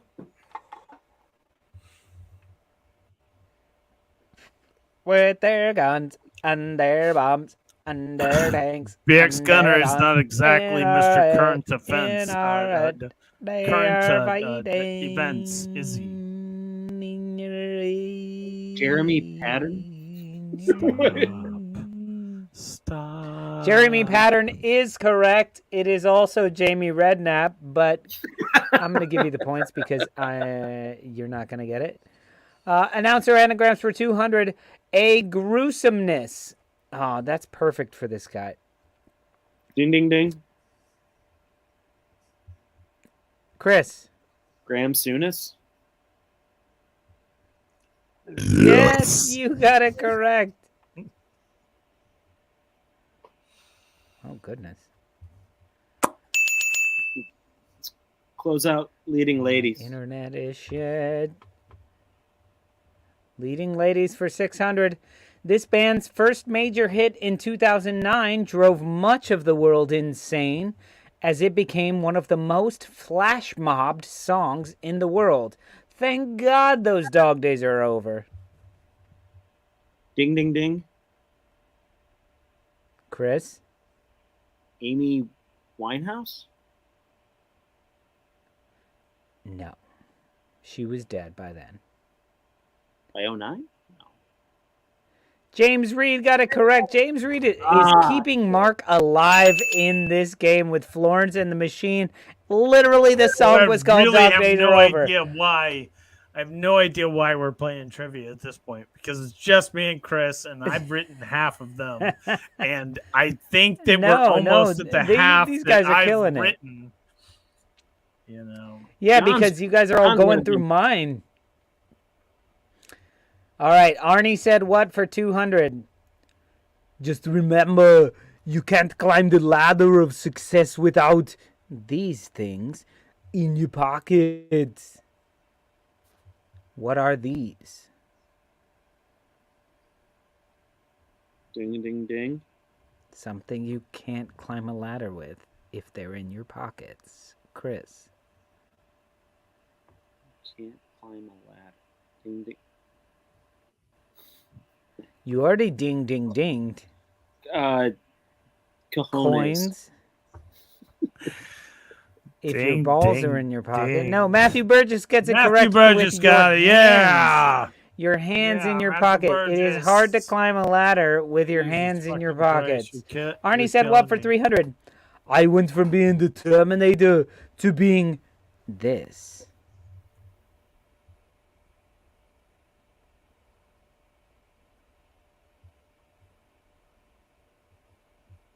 Oh my God, really?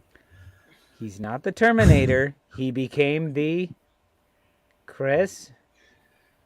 When he became the governor, he became the Governator. Jesus Christ, can I give it to you?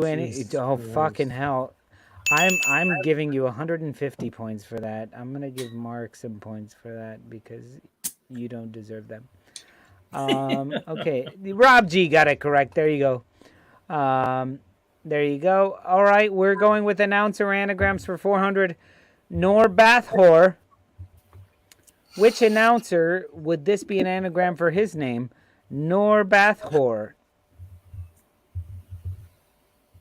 I don't know this guy, Mark.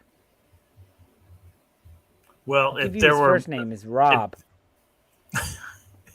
If there was our British contingent today, I think they would be spinning through this category. But you know what, folks? Our Leeds contingent, our Mr. Tom, our Ben Ireland, and Rhiannon, they've forsaken us. Robert. Just Rob. Don't complicate things. Just Rob. There you go. Carol Gunny got it correct with Rob Hathorn. I don't know him either. Thank God. I was panicked for a category. Last week in the Prem, West Ham's home loss to Brighton tied the record held by this squad for the most Premier League home losses. This would be... No one's going to get that.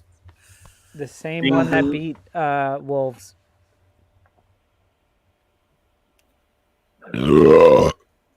Aston Chris, Villa? it was like 5 minutes ago. There you go. Aston Villa with 160. 160 home losses. Something about that claret and blue.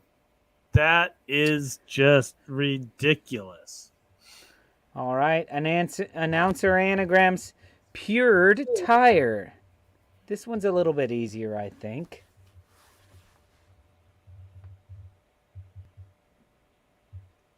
Or not. Oh, Jesus, fuck. Come on, guys. I've read this fucking category and I can't answer.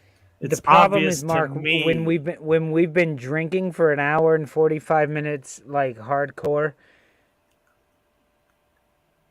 It's Peter Drury, you fucking It is cunts. Peter Drury. Well done, Mark. You got it correct. That's 500 points for I don't you. know We the won't tell anybody Jesus that you fucking cheated. Christ.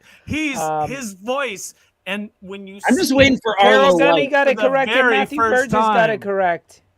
I just want Oh, Arlo Matthew White. Burgess okay. and Okay, Carol Gunny. well, let's just do an answer and Wait. 600. Wait. I have bonus points to give out. Jimmy got the absolute correct answer, which was... What was the topic again, please? Bonus points for Jimmy for that one. All right, let's finish it out. Rot a while. Ding, ding, ding. Yes, Chris? Arlo White. I You will got stab you in one. the face if you didn't get Chris that only right. gets the 600 categories. Chris only gets those. That's really fucking great. All right, we're going to go with Arnie said what? I use these as a conversation piece, just like someone walking a cheetah down 42nd Street. Ding, ding, ding. Just let Mark No, answer, Mark. even though he wrote it. No, he wrote the questions. Well, then I can't ding, ding, ding very well, motherfucker. Jimmy, you got bonus points, man. Don't worry. Been drinking and smoking for 36 hours. When do you sleep? I use these as a conversation piece, just like someone walking a cheetah down 42nd Street. Think about Arnold. What does he use? His Ding, ding, biceps. ding. Is it cigars? John. No.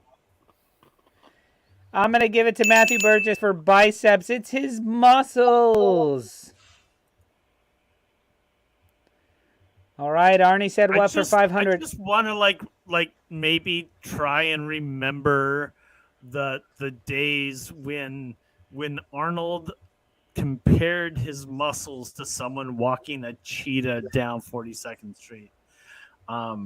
Because you know that happened, but that's almost a myth, man. Crazy. He also said, it's simple. If it does this, it's fat. Talking about muscles. If it does this, it's fat. The droops? Or... Jiggles? There you go. It's jiggles. And Chris breaks the tie with a good 500 pointer. All right, Chris, we're gonna end this category. I have a love interest in every one of my films. A blank. So it's clearly not the woman. I have a love interest in every one of my films. Himself? It would be I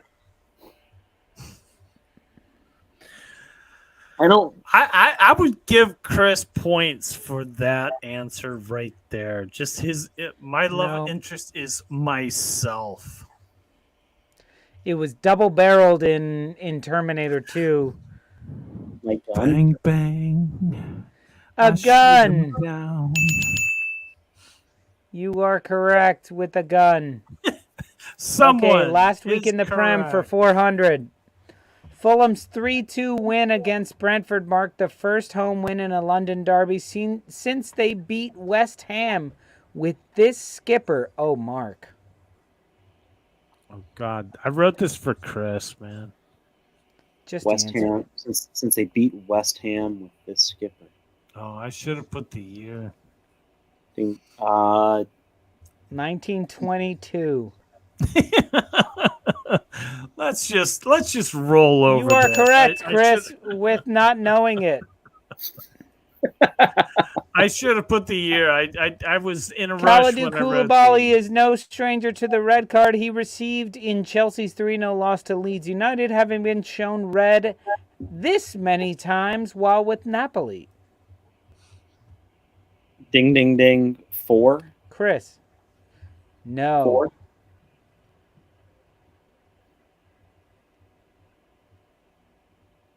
Six? You are correct. Mark Jimmy Farmer's got it Ghost as also well. got it. Both got it. All right, guys. Last week in the Prem, in their draw with Man City, Newcastle have avoided defeat in their first 3 matches for the first time since 2011, 2012. This when is the question I was shooting man for. was at the helm. Shit, what's his name? Come on, Chris. Oh, fuck. The guy who Come does on, like Chris. dance. Ding, ding, ding. Oh, he coached Palace. What's his name? Not Rafa. No. It is Not not Rafa, Rafa. not It is not Shearer. Shearer. Pardew? It was Pardew. All right, here we go. Mark, you only have like 2,600 points to make up in this. And I 900 probably points here. can't answer them because I wrote. Here we go. Oh, you can LinkedIn. answer these. Fulham are set to fight it out with Lazio for the loan signing of this Tottenham outcast. Ding, ding, ding. Mark? Dele Alli? No, he's gone.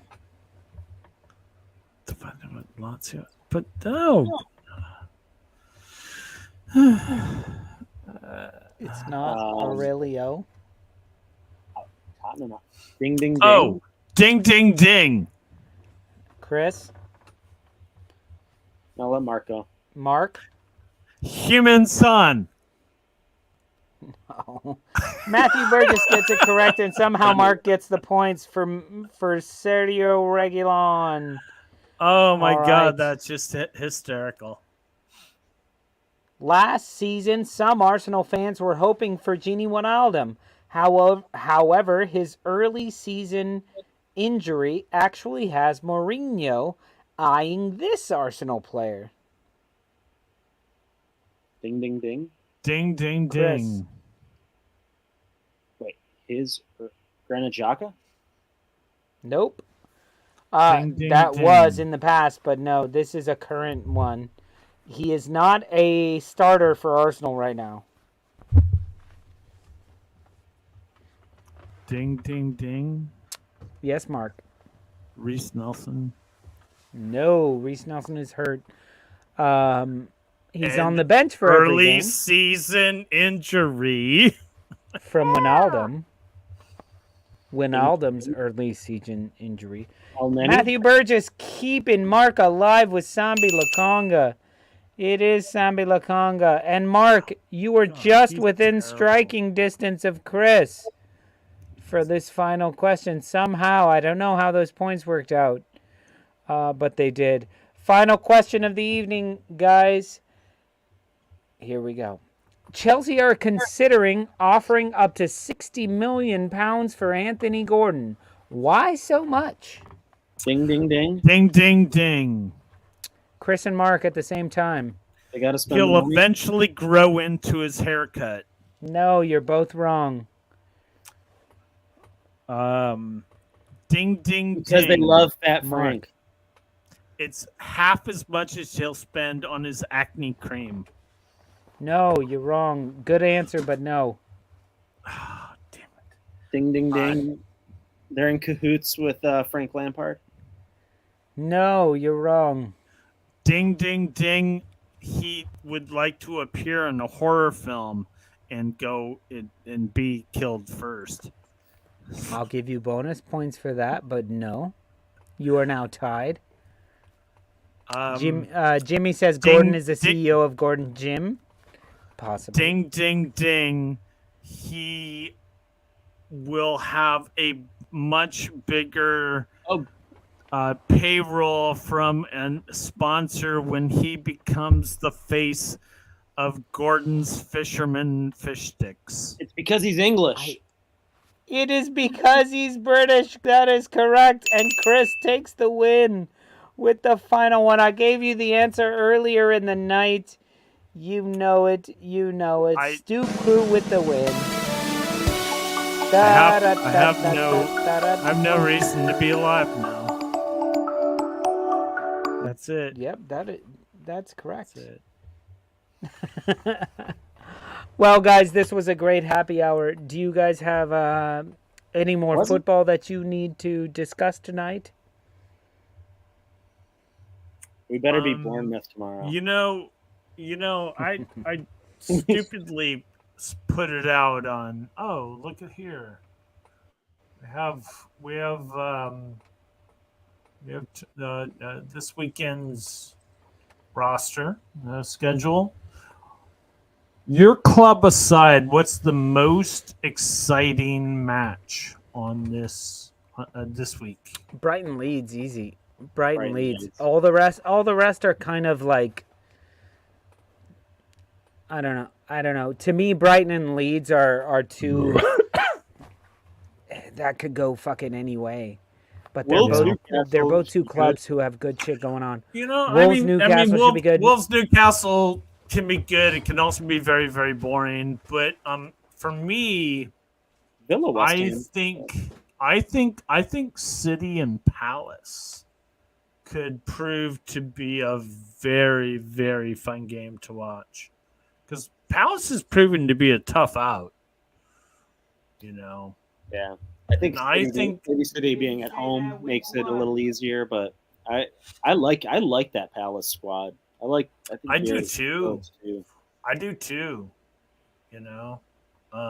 think they're better than what they're. I mean, they're ninth right now. Yeah, Arsenal took care of them, but was Arsenal really the better team that day? Yeah, I don't think so. I think Palace was the better team.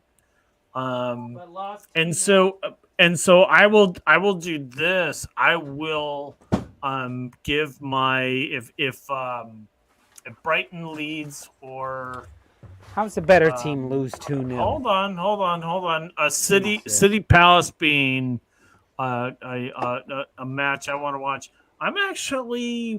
I'm looking at Arsenal at home with Fulham. I think this match is going to say a lot about Fulham. I don't think it's going to say fuck all about Arsenal because we already know who they are. We already know what they're going to do. Until they play a team of consequence, whatever. But you just said Fulham, Crystal Palace were good. They are good. They are good. But are they And we of beat consequence? Are they of consequence? No, but you're a good. That's what I said. Top 14. Has Arsenal played a team of consequence? No, they haven't. And be honest, hey y'all, motherfuckers, they ain't gonna play anyone until the North London Derby, which this guy and I are going to. We do play Manchester United before that, but I'm really? interested in that game. The United Southampton. Okay, sure. United could have a really shitty weekend if they lose the first game, like the kickoff game of the week, and all of that momentum from last week could be gone. I don't see that happening. I really don't. I'm saying, I think this team. I think United. They're gonna have to play Ronaldo. They got their pant. Oh God, no. No, Martial's hurt. Okay, so which is a weird thing to say. If you watch our show, I've always said that Man United is better without Ronaldo. I know, but I think they're going to have to said that from the get-go. I don't care how many goals he scored for them. He didn't put wins. He didn't put the numbers, and where it mattered. You think they play like Rashford center and bring in Alonga? Like what are they? I'm not exactly sure what we're doing. Director John, put that back up in there. I don't know, man. No, I think Rashford, Alonga, and Sancho. I'm just saying, like, what they're fine. Bizarre world it is where we're like, it's a shame they're not playing Martial because they might have to play Ronaldo instead. Like, it's just fucking. I think it's like what we've seen in the first 3 weeks is not. I think the status quo is being kind of shaken up.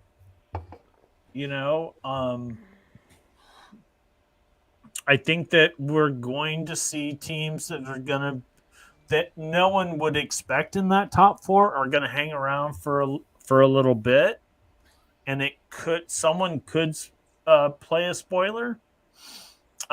Newcastle for me, I put it on my Twitter feed.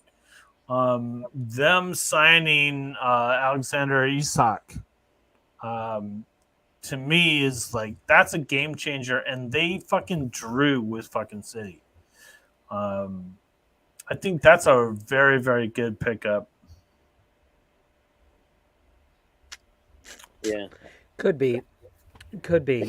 We'll see how they implement him, because you look at the goals that came, and it was Saint Maximin creating that shit, and then like Almiron finding a way to score that goal without using his hands was just a moment of brilliance from Almiron.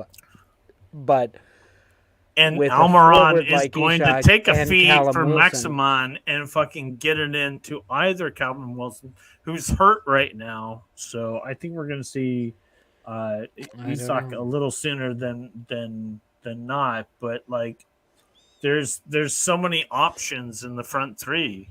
You know, it's. I think Newcastle. Is Arsenal in for a right back? Who's playing right? I know Ben White's playing right back now, right? Like, or is Tomiyasu?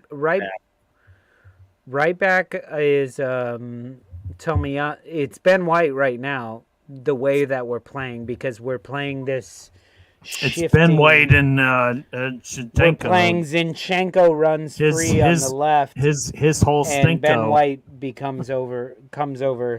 You think the reason Saka plays in the middle? The reason Saka isn't getting a ton of goals is because Ben White is behind him. Martinelli has Zinchenko behind him. Zinchenko flies freely up the pitch. Ben White covers in the back. Here's a question for you.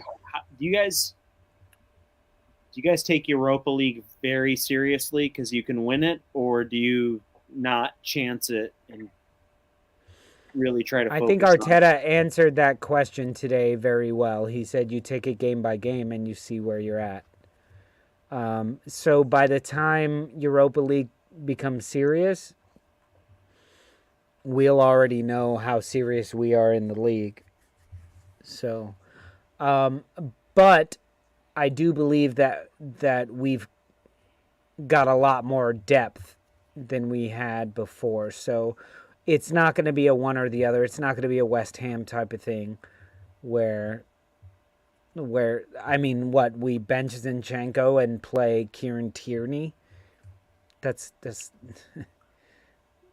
okay. We bench Ben White. Not sure what you mean by it's a West Ham thing. Because West Ham was in the Europa League semifinals, and they played everybody in the semifinals, and then they came back and lost in the league, and they were like fourth place at the time, and they went all the way down. They lost all their league matches. They went to all the final. Way down. I mean, they went to like fifth, didn't they? I mean, that's not exactly. No, they went to like eighth. No, they qualified for something. Seventh, then, right behind Arsenal. Yeah, because United was sixth. I think West Ham was seventh. But right. they were right there in the mixer with us. But they put everything into Europa League, and then they lost the final. Right. So, or semifinal. Semifinal. To Frankfurt, right? And that week they lost like 2 Premier League matches and they played everybody both matches, but they were burnt, you could tell. So they ended up losing both. That's why I say hopefully won't pull a West Ham. What team? So. All right, so I'm just going to, since I have the schedule in front of us, if we're watching every possible match, everyone is watching Man United against Southampton. We move into Brentford, Everton, Brighton, Leeds, Chelsea, Leicester, Liverpool, Bournemouth, City, and Palace. That's 5 matches. Who are we watching? Oh, Brighton, Leeds, easy. I mean, if I'm not a Liverpool fan, I'm watching Brighton, Leeds. Okay. I'm gonna have as many of them on as possible. think the match that I'm watching is City and Palace, because Palace has played a lot of people very strong. I think they can get a draw, man. I really do. I think they can nick a point here.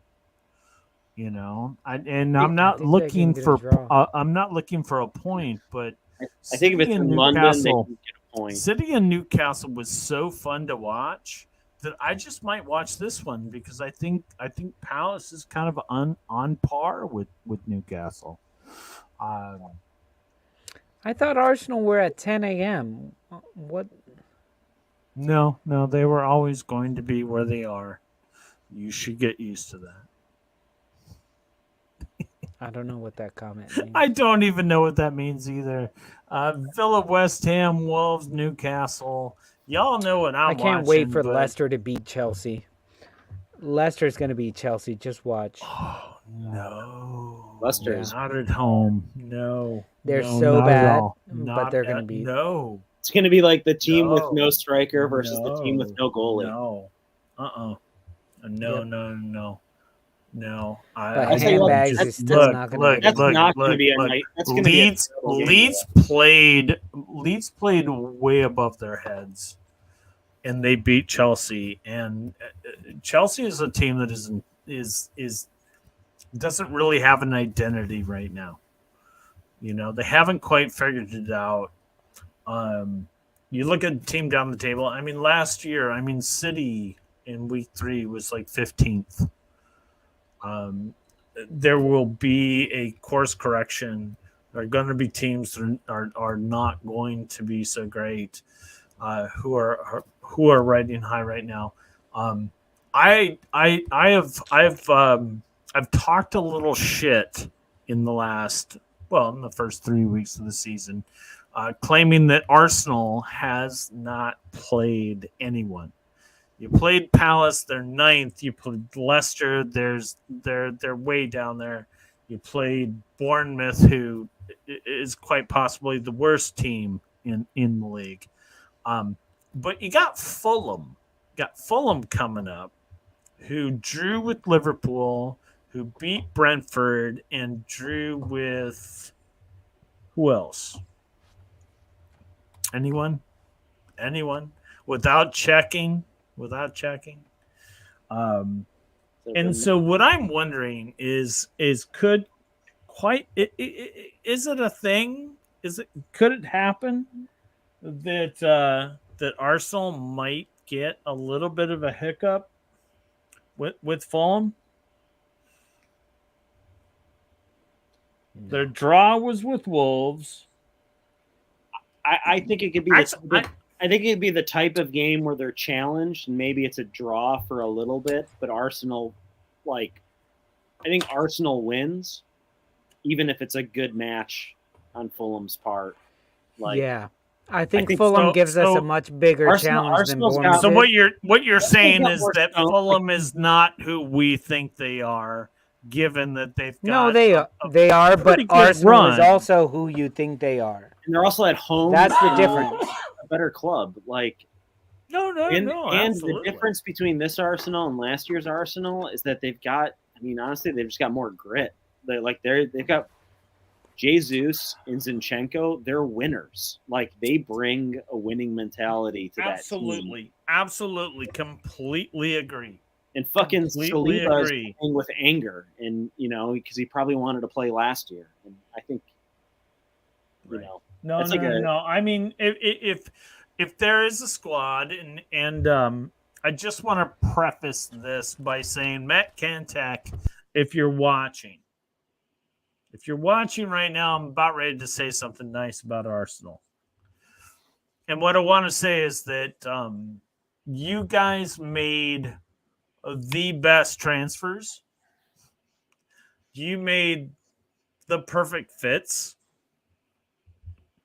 And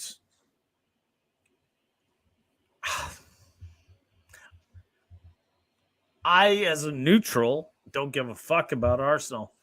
Want to be very, very, cautious about your season. don't want you to run away with it. Don't want you to tie Preston North End for the Invincibles once again. But y'all, you guys made some really nice signings, and fuck you. You will all, every Arsenal that crosses my path will die if you sign Pedro Neto. But I don't think you will. Please don't.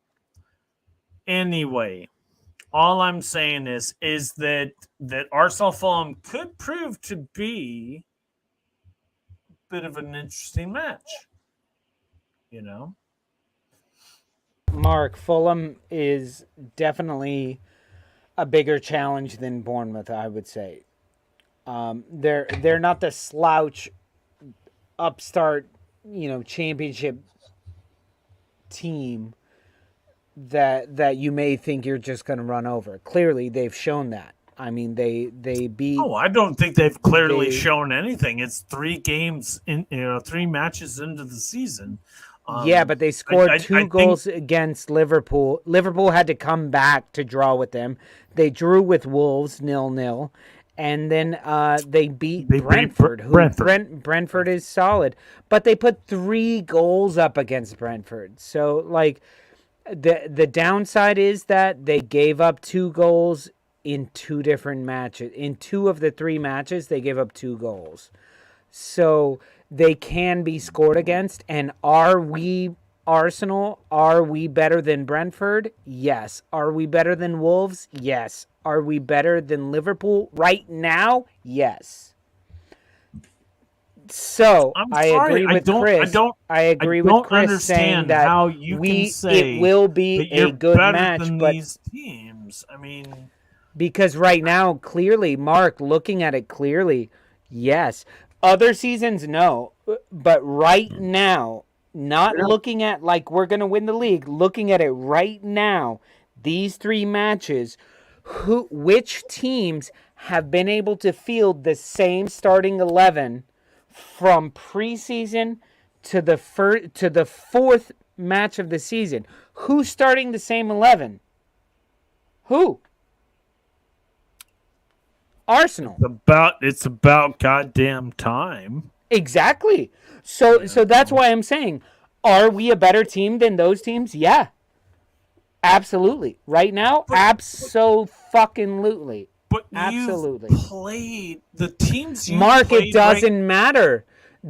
You have to beat the teams that you play, and fair enough. You do. Yep. Absolutely. You can. Absolutely. And here's the difference. We're not doing what you said of Mikel Arteta, and I say as well, of going, okay, now we're playing this team. I'm going to play fucking Pepe over here and fucking Emil. No, we're going 11, same 11. Same 11. Oh, Saliba scored an own goal. Okay, maybe we should bench him. Sure. No, same 11. Tierney's healthy. Tomiyasu's healthy. Maybe we should start them. Not nope. Happen. Not same gonna 11. Happen. You're going to save them for That is where I'm saying. Yeah. Yes, we're better than those clubs. But right now, here's the thing. Speaking, we are better than. And Chris, am I wrong? Are we not better than those clubs? No. And the clubs you played or the no one of consequence. The clubs that I just said, yours included. No one of consequence. And right. when the time comes that someone smacks you all in the mouth, when your team is expecting to win because they have played cupcakes for fucking 10 weeks, watch out. You just said Crystal Palace was fucking brilliant. I didn't. No. Jesus Christ. Arsenal is the second or third best team in the league, like in form. Thank you. In form. Honestly, that's what I'm saying. Honestly, City's draw. Leicester, Bournemouth, and Crystal Palace. Is that the Mark? You got to beat all of them. What's their goal? You got to beat all of them.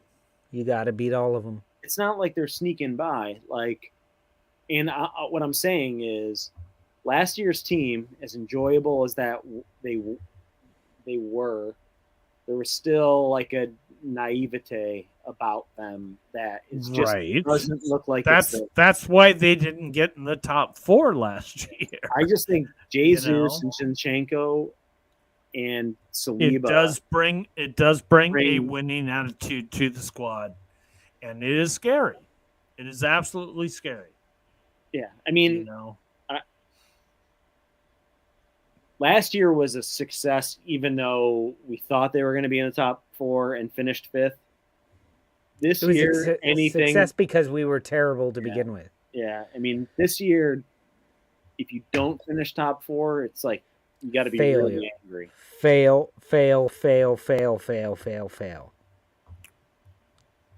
If Chelsea looks like they're going to be. I mean, Liverpool's struggling, Chelsea's struggling, United's struggling. Like, no, I'm seeing what my team is doing, and I'm just saying, like, I know Fulham is going to give us a much tougher game than Bournemouth did. I still expect us to win. If that's a 3-2, if that's a 7-6, you guys will win. Who cares if we get the 3? Fulham has Tim Ream as a center back. Like, it's going to be a fucking.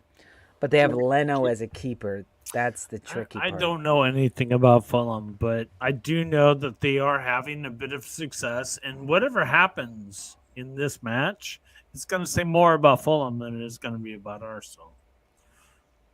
All right. I got to go. I got to go to the bathroom so bad. Oh, my everybody. goodness. It's been a great night. Thank you all for joining us. We'll be back all weekend with more stuff. Hopefully, we'll do some post matches or something here and there. If not, we'll see you all throughout the week, and then we will see you on Friday for happy hour. So thank you for joining us, Chris. Thank you, Alan, for joining us. He's in bed already. Mark, love you, my man. Thank you, Director John, and peace out, Stoop Crew. Bye. Peace out.